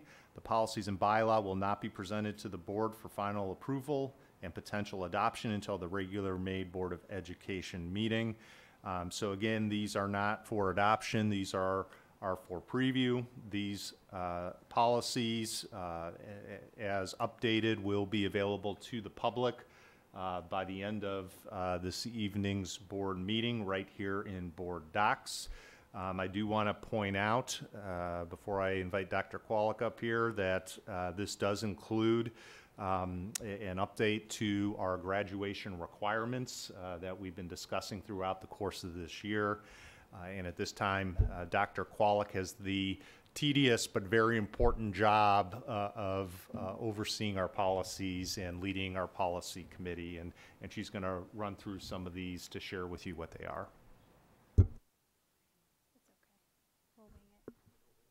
all good. We'll wing it. This is the exciting part of the board meeting. You ready? It's the party part. I'm trying to one-up Dave for his treasurer's update. I don't have any music, but we'll try. So I'm just going to quickly, very quickly go through these policies. And they come in groups, so that it's not as bad as it looks. So a number of these policies, and they don't go in numeric order, but for example, the non-reemployment of the superintendent and all the termination and resignation policies, those are here for update from you. And it's strongly recommended that we approve those because a lot of times our policy, Neola will come to us because what they're finding is there is a requirement that we maintain our licenses as district employees, but this policy will strengthen that in our policy, the board policies that says you have to maintain your license. So just to keep a long story short, this will say in it that if we don't have our licenses, you have the recourse to not pay us and to provide for termination. So it just clarifies some language that districts found was unclear. So that's what that group of policies are. And again, we're not going in numeric order, but we're going in groupings. The non-discrimination and equal employment opportunity policies, these revisions are addressing the district's responsibility of how to maintain investigatory records. So the Office of Civil Rights has found that how records are stored and kept, sometimes once we do some internal investigations, but once they come in and investigate, they want to clarify how records should be stored. So that's about 8 or 9 of those policies, just clarify how records are stored during an investigation. There's another group of policies that include parent and family engagement. That's 4 or 5, including the one we're rescinding on school report card. Again, people shouldn't read that to mean we're rescinding our reporting to ODE. It just means there's some language in the Every Student Succeeds Act, and the state of Ohio is complying with that federal act. And so there's some updates to some of those policies in terms of definitions, our focus on parent and family engagement. One of the policies, the board will note, there was a number of choices you could pick from. The state of Ohio, in order to comply with federal regulations, you can no longer pick from those choices. You're now required to meet all of them. So that's another large group of policies. There's a blended learning policy in there, and Ohio requires the adoption of this policy if we're going to offer blended learning. There's a CDL policy, again, and we worked with Rob Travis on this one. That is how we drug and alcohol test our drivers and other employees who would provide a more safety services function, and that's required for us to maintain our accurate policies. 5136 is personal communication devices, and this, again, the board has seen these before. That's to update the use. We're seeing more and more personal recording devices from students, and it just allows us to outline our expectations for those and expectations of privacy. We have our promotion, acceleration, and placement and retention policy on there, and again, it's updates to that. What is the best practice research in terms of retention? The next two, 5430 and 5460, involve class rank and graduation. And I want to thank Jeff and the Department of Curriculum and Instruction, who worked very hard with groups of staff and parents. And so we're going to be adjusting those policies based on the committee's most recent recommendations. And we can talk more about that once we get to our second reading. This is just a first reading for people to look that over.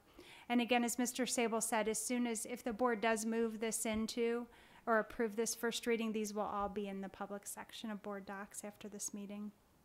The next group of policies involve expulsion of students, and these revisions follow House Bill 318. And that involves who can and can't be expelled and for which reasons. And it involves a lot of, it's interesting, Blake presented tonight on PBIS, so it involves a lot of those policies. The 6,000s are all purchasing, bidding, finances. So this involves some things the auditors have asked to be added, federal grant funds, how credit cards can be used. So all things that we want to include. And then if you look at 8141, it's mandatory reporting of misconduct by licensed employees. So this one applies to people that might carry 2 licenses. So if you are a licensed psychologist in the state of Ohio and a school psychologist, this policy clarifies that you have to follow both rules of professional conduct. So some things are common sense, but they need to be in policy as well. 8400 is school safety. It clarifies that there is a requirement for an emergency management plan and what that plan has to specify. So we've always had a plan. This just updates what's specified. And 8403 has some of the updates that are required in terms of a school resource officer. So again, if the board moves this on to a second reading, we'll move all of these policies in draft form to public so that the public can view them as well. Chris, could you just clarify for the community what NEOLA stands for? Northeast Ohio, I'm gonna guess, it would be totally a guess. I'd have to Google it. Is it legislative? I don't know. I'd be making it up. Maybe Ryan can Google it.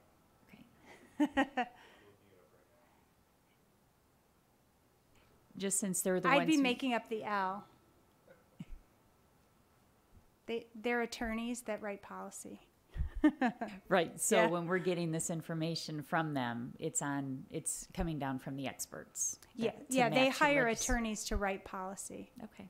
Yeah, on their website, they just have NEOLA everywhere, but I know it stands for Northeast Ohio something or other. They're Learning Association. So there's basically two main entities that all districts in Ohio work with in order to develop policy. You saw what all Chris went through. If we didn't associate with another organization, we would need a whole department to manage and keep up with the legislation as well as with all these updates. I think the other one is actually through OSBA. So Neola's the company that we've worked with for quite a long time. Really, at this point, I don't think it's to our advantage to look at shifting just because there are nuanced differences between the policies. And a good way to see that, if you look at the bottom of any of our policies, you'll see at the bottom how many references to Ohio Revised Code or administrative code, how many are referenced in each of those. And so you'd have to read through each of those and know what the changes are. So.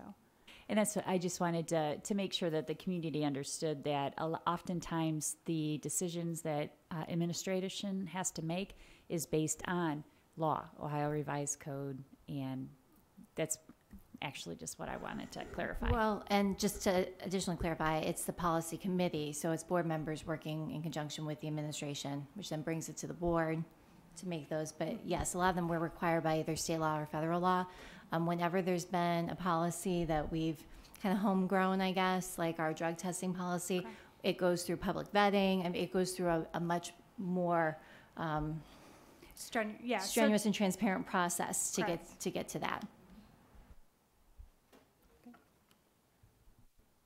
Thank you, Dr. Qualick. Number 9 is field trip for the 1920 school year. It is recommended that the Board of Education approve the following overnight field trip in compliance with Policy 2340 for the 1920 school year. This is for the high school cross-country summer camp in Tiffin, Ohio, which they have been doing for quite some time. This is funded through fundraising as well as the participants in cross-country. Number 10, an agreement with the school district, Medina City Schools, and the Medina County Career Center.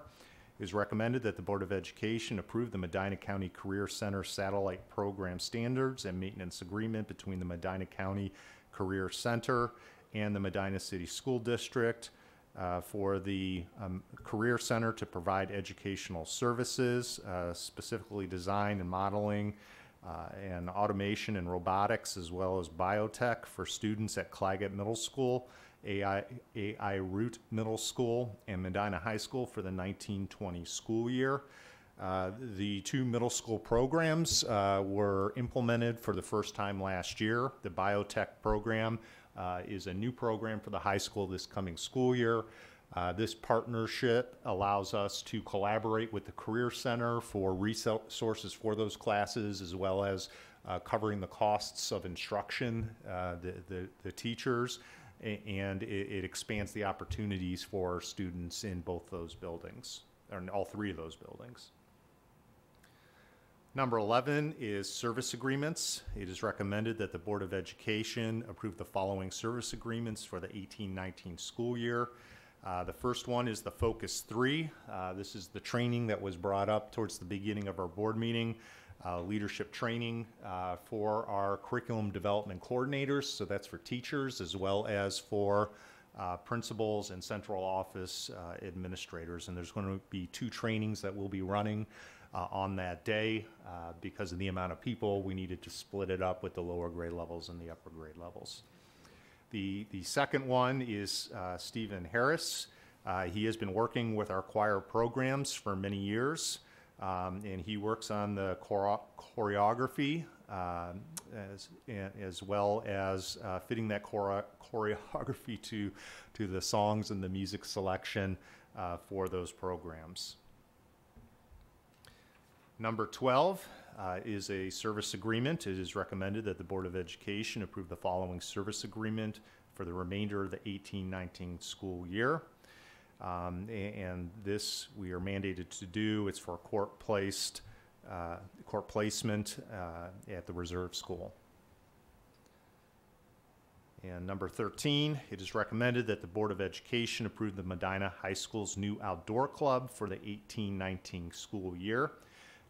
We had a recommendation from some students as well as a staff member at the high school to implement an outdoors club.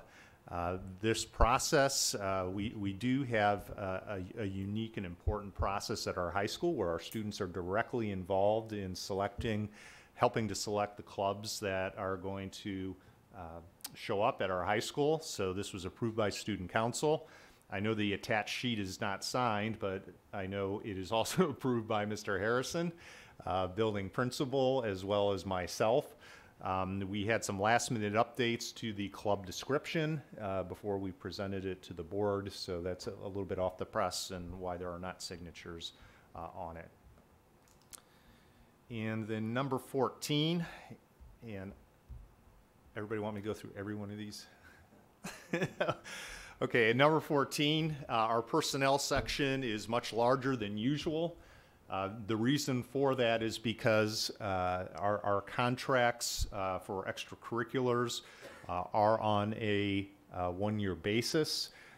So each year we non-renew all of the positions for all of these extracurriculars. Each one of these positions will be reposted probably sometime in May so we can fill them. Many of them will be filled by the same individuals, but it's just a point of business that we do on an annual basis. We do have a couple new hires on here. I'm not going to specifically speak to those tonight other than to say they are our 2 first new hires for the upcoming school year, believe it or not. I want to thank Jim and Human Resources for being on top of that. This quicker we can get on top of these positions, I think the better candidates we're going to get. Both of these positions, neither of them are new. They're due to the positions being vacated. And an extra plus is the individuals that I'm recommending this evening have actually long-term subbed in these positions. So it's going to be a smooth transition for next school year.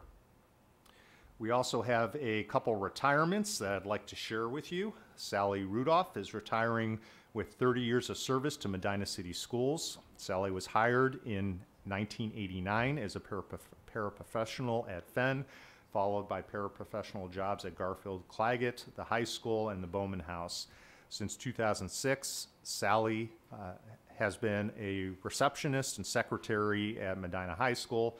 Sally has been described as the heart and soul of the high school, and she is the first face you see and the first voice you hear when you deal with Medina High School main office. She keeps everything and everyone organized and on task at the high school. The district is very fortunate to have had Sally as an employee these last 30 years, and I can tell you she's going to be greatly missed at the high school. Believe it or not, one of the most difficult jobs is actually being at that front desk because not only are you potentially dealing with people coming in who might be upset, but you're also setting the tone for once those people go back and visit with administrators and or teachers. In addition to that, they also give the first face of our district, and I can tell you she does an outstanding job. I was noticing just today when I walked into the high school, she's dealing with 2 students, a parent, and buzzing me in the door all at the same time. The second retirement, Kim Evelsizer, Northrop reading teacher. She's retiring with 32 years in education and 18 years with Medina City Schools. Kim originally taught at Garfield Elementary in primarily 4th grade. She did a short stint as a title reading teacher, split between Fenn and Garfield before moving to Northrop when it opened to teach 3rd grade. For the last 2 years, she has returned to the job of title reading teacher, also at Northrop. Kim's reading expertise and instructional knowledge will be missed by Northrop and its students. So a big loss with a reading specialist out of Northrop, but we definitely appreciate her long years of service.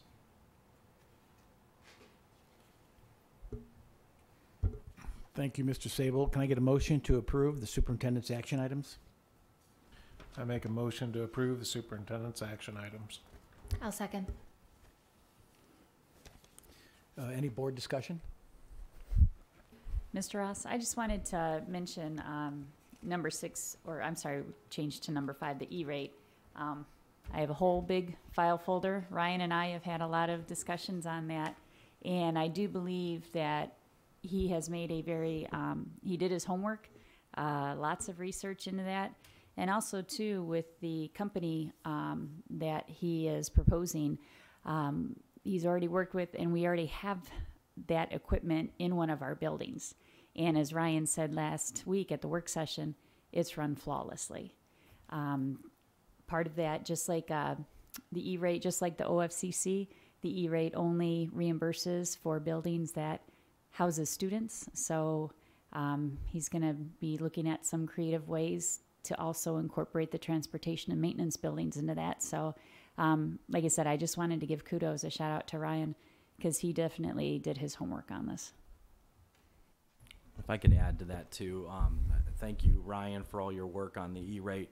We did have a discussion at the last work session about the one-to-one devices, and I think that's an exciting opportunity for the district to offer those. We did talk about some concerns from the standpoint that with the positive aspects of being able to take the device home, there would still be some controls on those devices.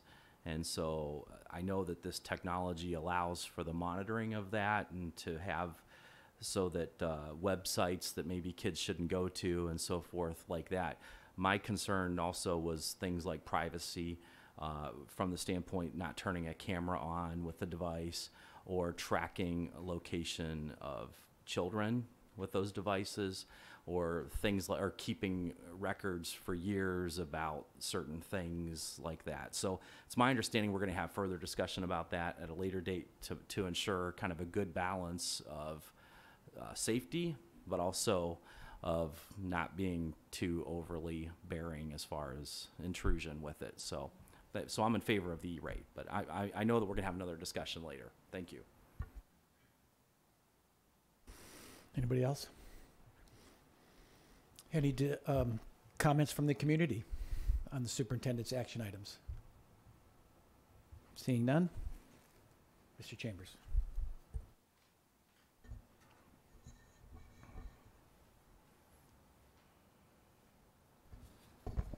Mr. Eastwood. Aye. Ms. Parkhurst. Aye. Mr. Skidmore. Aye. Ms. Pavlik. Aye. Mr. Ross. Aye. Thank you. And then number 3. Yep. We have a few more action items for this evening that have been separated out from the consent agenda for various reasons. The first one is personnel. It is recommended that the following personnel be non-renewed for the listed supplemental contracts at the end of the 18-19 school year. Again, we are not getting rid of Mr. Skidmore. This is just regular business. These positions will be reposted, and he'll have the opportunity to re-express his interest. Can I get a motion to approve this, action item number H? I'll make a motion to approve action item H. I'll second that. Discussion. Any comments from the community on this particular action item? Seeing none. Mr. Chambers. Ms. Pavlik. Mr. Eastwood. Aye. Ms. Parkhurst. Aye. Mr. Skidmore. I'm abstaining since I'm related to Tyler. And Mr. Ross. Aye. The next item is approval of a banner at the Fieldhouse scoreboard. It is recommended that the Board of Education accept the following sponsor per the City of Medina, Medina City Schools Recreation Center sponsorship agreement. These are funds that are split between the city and the district and go towards bringing down the capital improvement costs. Both the city and the district has approval over what's going to be hung within that facility, and our role is to make sure that those signs are appropriate for our students. I make a motion that we approve the MCRC Fieldhouse scoreboard banner. I'll second that. Any discussion? Seeing none. Any community comments on this particular action item? Seeing none. Mr. Chambers. Ms. Parkhurst. Aye. Mr. Eastwood. Aye. Mr. Skidmore. Abstain because of a business relationship. Ms. Pavlik. Aye. Mr. Ross. Aye. Thank you. And the last action item for this evening is a bid for asphalt repair as presented by Mr. Burkhart at the beginning of the meeting. It is recommended that the Board of Education adopt a resolution to award the bid for the Medina City Schools asphalt repair 2019 to Ohio Paving and Construction in the amount of $289,550,17. Can I get a motion to approve this separated action item? I'll make a motion to approve the bid to for the asphalt repairs. I'll second that. Board discussion. Can I Mr. bring up, Eastwood. in the review notes that we were provided, we were given some information that I'm concerned with just from my background as a contractor. The consultant gave us two options actually regarding the paving. Option A was to waive some bid informalities and go with the lowest bidder. Option B was to award a project to the next lowest bidder who had no bid informalities. The number's about 3% difference, about $8,500. As a contractor, if I'm bidding a public works bid and I don't provide all the proper paperwork, generally speaking, they don't accept the bid. That's my concern tonight. I feel like probably it's an okay bid, but the process is where my concern comes in. I don't know exactly how to do this. Couple things come to mind, and I just need to put everything out there. Because there is a second option, option A, option B provided, to me it was kind of making a point that this could be considered something we should consider. The reality is also, I do work with a lot of these contractors on this list. In my excavating contractor company business, and they are all pavers. So I'm gonna recuse myself from the vote, but I wanted to share that input to see if, see what you guys thought. Mr. Ross, I'd like to add to that. I think this is an example of lowest isn't necessarily the best. If there are errors in simple mathematics and calculations, which indicates a lack of attention to detail on a document that you are selling yourself on, what could that mean for your finished product? In this day and age with technological advancements, math calculations should be accurate as long as you're inputting the right information. So if you don't have pride in the presentation or the proposal that you're presenting, what kind of pride are you going to take in your work? So And it's also an example of going back to the E-rate. We're not taking the lowest bid for the E-rate because the product that we are accepted or have accepted is the better product. So I have concerns that just because they're the lowest dollar amount, that is the one that is being presented for acceptance. And if I could just provide some more information as well as address some of the concerns. As soon as the bids came in, we did become aware that the problem was that the lowest bid was not signed. I'm not aware of mathematical issues with the bid. At that time, we contacted our legal counsel because we had similar concerns about going with the lowest bid that was unsigned because all the bids should be signed once they're submitted. The advice that we were given by our counsel is that we had the option to waive the mandate of the signatures to go for the lowest bid.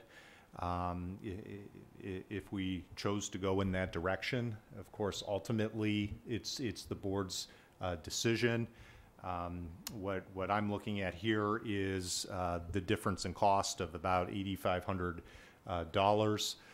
In terms of comparison with the asphalt work to the E-rate contract, this is more apples to apples comparison when we're looking at the bids than the E-rate contract is, where with the E-rate, the contracts weren't only bidding different types of devices or brands of electronics.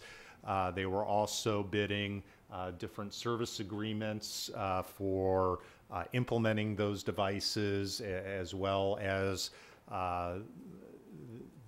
including other things into the cost that would be needed down the road in order to support those devices. But again, and I don't know if Mr. Burkhardt has anything to weigh in. One of the things we're trying to do is, and we made an effort to get these contracts bid out much sooner this year, especially with asphalt, because these companies become very busy. However, ultimately, it's the board's decision. Sure. And you know, I don't want to belittle any of these mistakes, because certainly, yeah, they are mistakes. And typically in our bid environment, if you make a mistake, like you don't present a surety bond, that's a no discussion, no question, your bid is rejected. This particular case, you know, the surety bond was secured, and they submitted it, and it didn't have the owner's signature, but it had the bonding company's signature. So in talking to, you know, legal counsel, you know, they felt that was just an abnormality. You know, yeah, the mathematics, yes, sure, I'd like to see everything nice and buttoned up tight, but certainly something we didn't need to reject the bids like we have in the past. So I'm just kind of following the past protocol of the district. If, you know, they make a fatal error, it's no questions asked. You know, I'll tell you my issue, since it's coming up right now. I'm not really feeling the support from the board, but with what you heard, does that help? Because I value your expertise in the field. So I appreciate the effort put forth by John and the team. Mm-hmm. I mean, when you look at the numbers here, you look at our estimate. By getting out early, we did achieve the goal of getting some aggressive bids. So I think the numbers are all good, especially in that, you know, that bottom pack of three.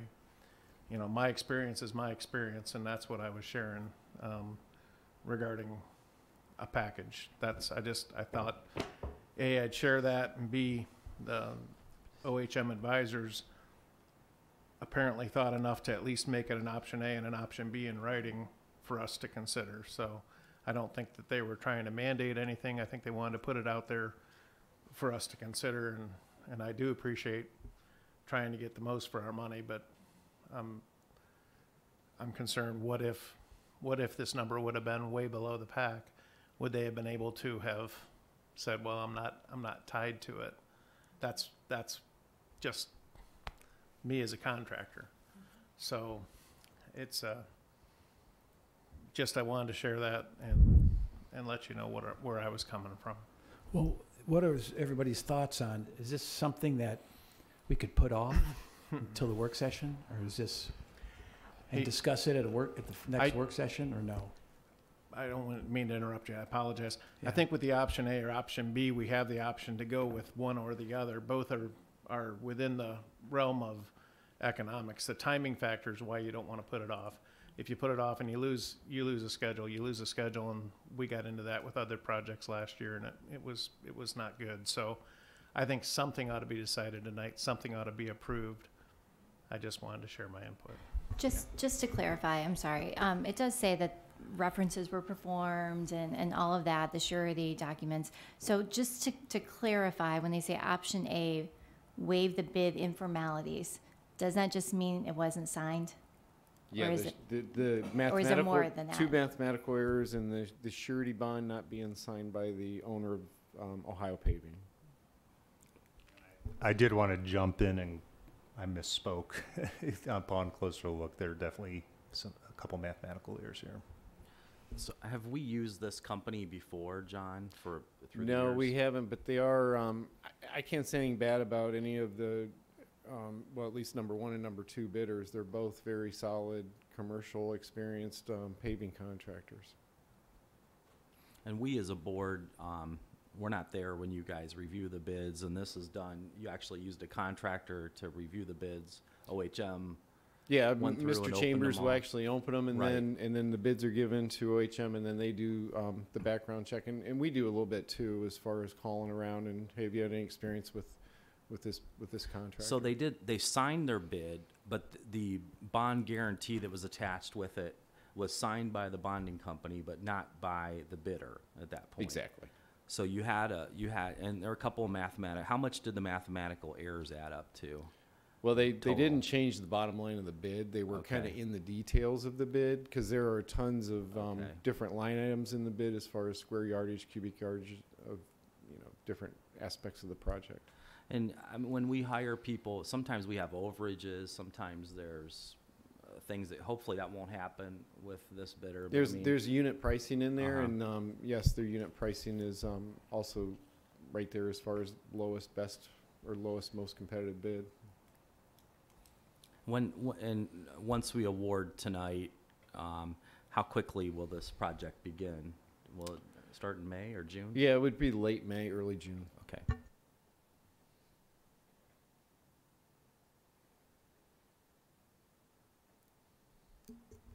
I would be in favor of taking the consulting group's outlines, what they put in black and white here.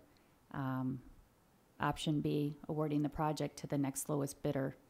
I just think that they earned it from having that attention to detail, because I'm sure that that's the attention to detail that they're going to provide to us with the project.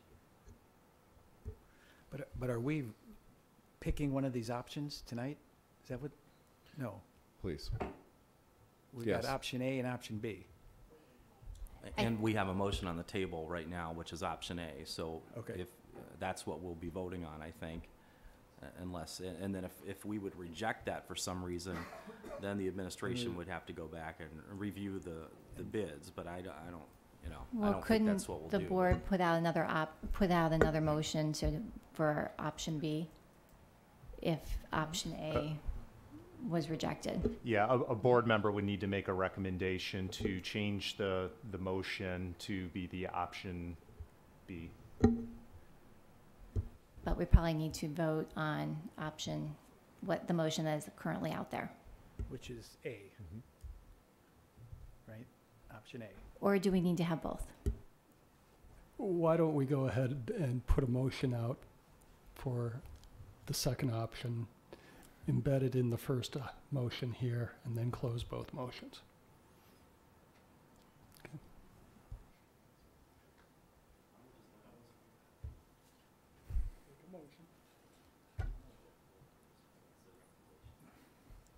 Okay, wait. Well, before we do a vote, I need to ask the community if they want to weigh in on this. Okay, seeing none. Mr. Chambers, go ahead.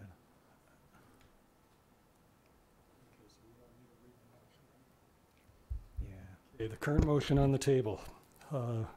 We have award the bid for asphalt repair to the current company that I don't have right in front of me. Ohio Paving and Construction. Ohio Paving, thank you. We have Ms. Parkhurst. Aye. Mr. Eastwood. Abstain. Mr. Skidmore. Aye. Ms. Pavlik. No. And Mr. Ross. Okay, I'm voting no, and I'm going to tell you why. Because it's just coming up. A lot of questions. And the way I think, the way my brain works is I need time to digest all this. And so we never had a discussion, so a lot of questions tonight, and I'm just not feeling it. Until I'd feel more comfortable if we could have discussed it. But so I'm going to go with the no tonight. Okay. One thing I do want to make sure is clear to the board is, of course, it's within the board's right to not approve either of these contractors this evening. What that would mean, though, is it could put back the summer project and completion of all the paving. Mr. Ross, I'd like to make a motion that we would accept the option B outlined in the OHM Consulting Group's summary, which would award the asphalt contract to Crossroads Asphalt Recycling for the bid of $298,257 and 70 cents. Yeah. Yes. Do I have a second?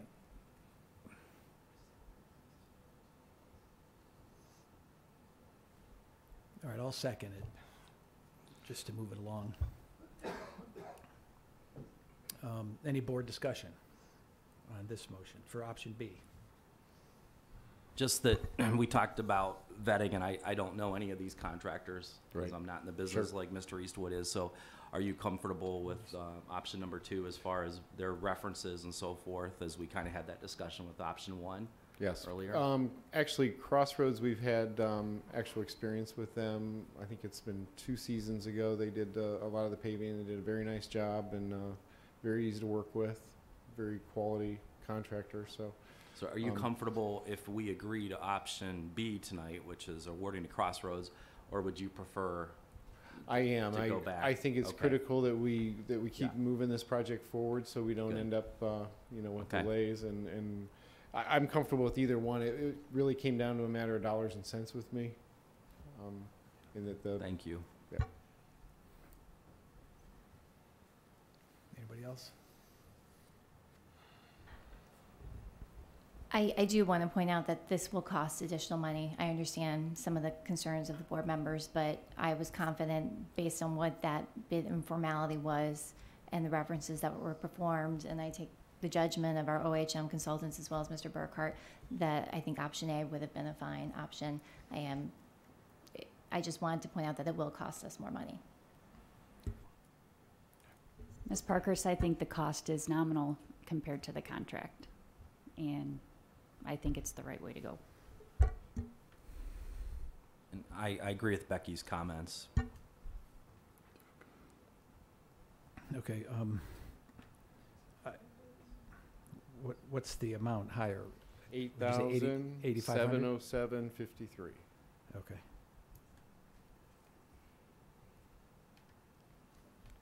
Anybody else? Okay, any comments from the community? Seeing none. Mr. Chambers. Ms. Pavlik.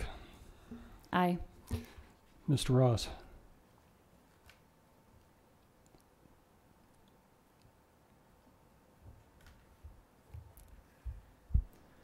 I'm thinking about it, but also I'm going to vote yes to support it. Mr. Eastwood. Abstain. Mr. Skidmore. Aye.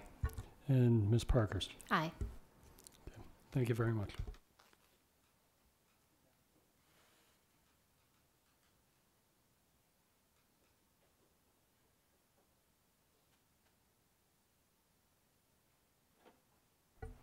moving along. Yeah, let me,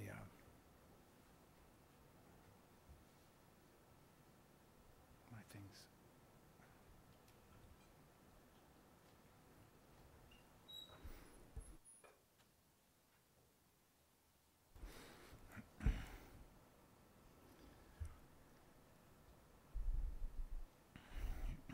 This is the public participation section of our meeting.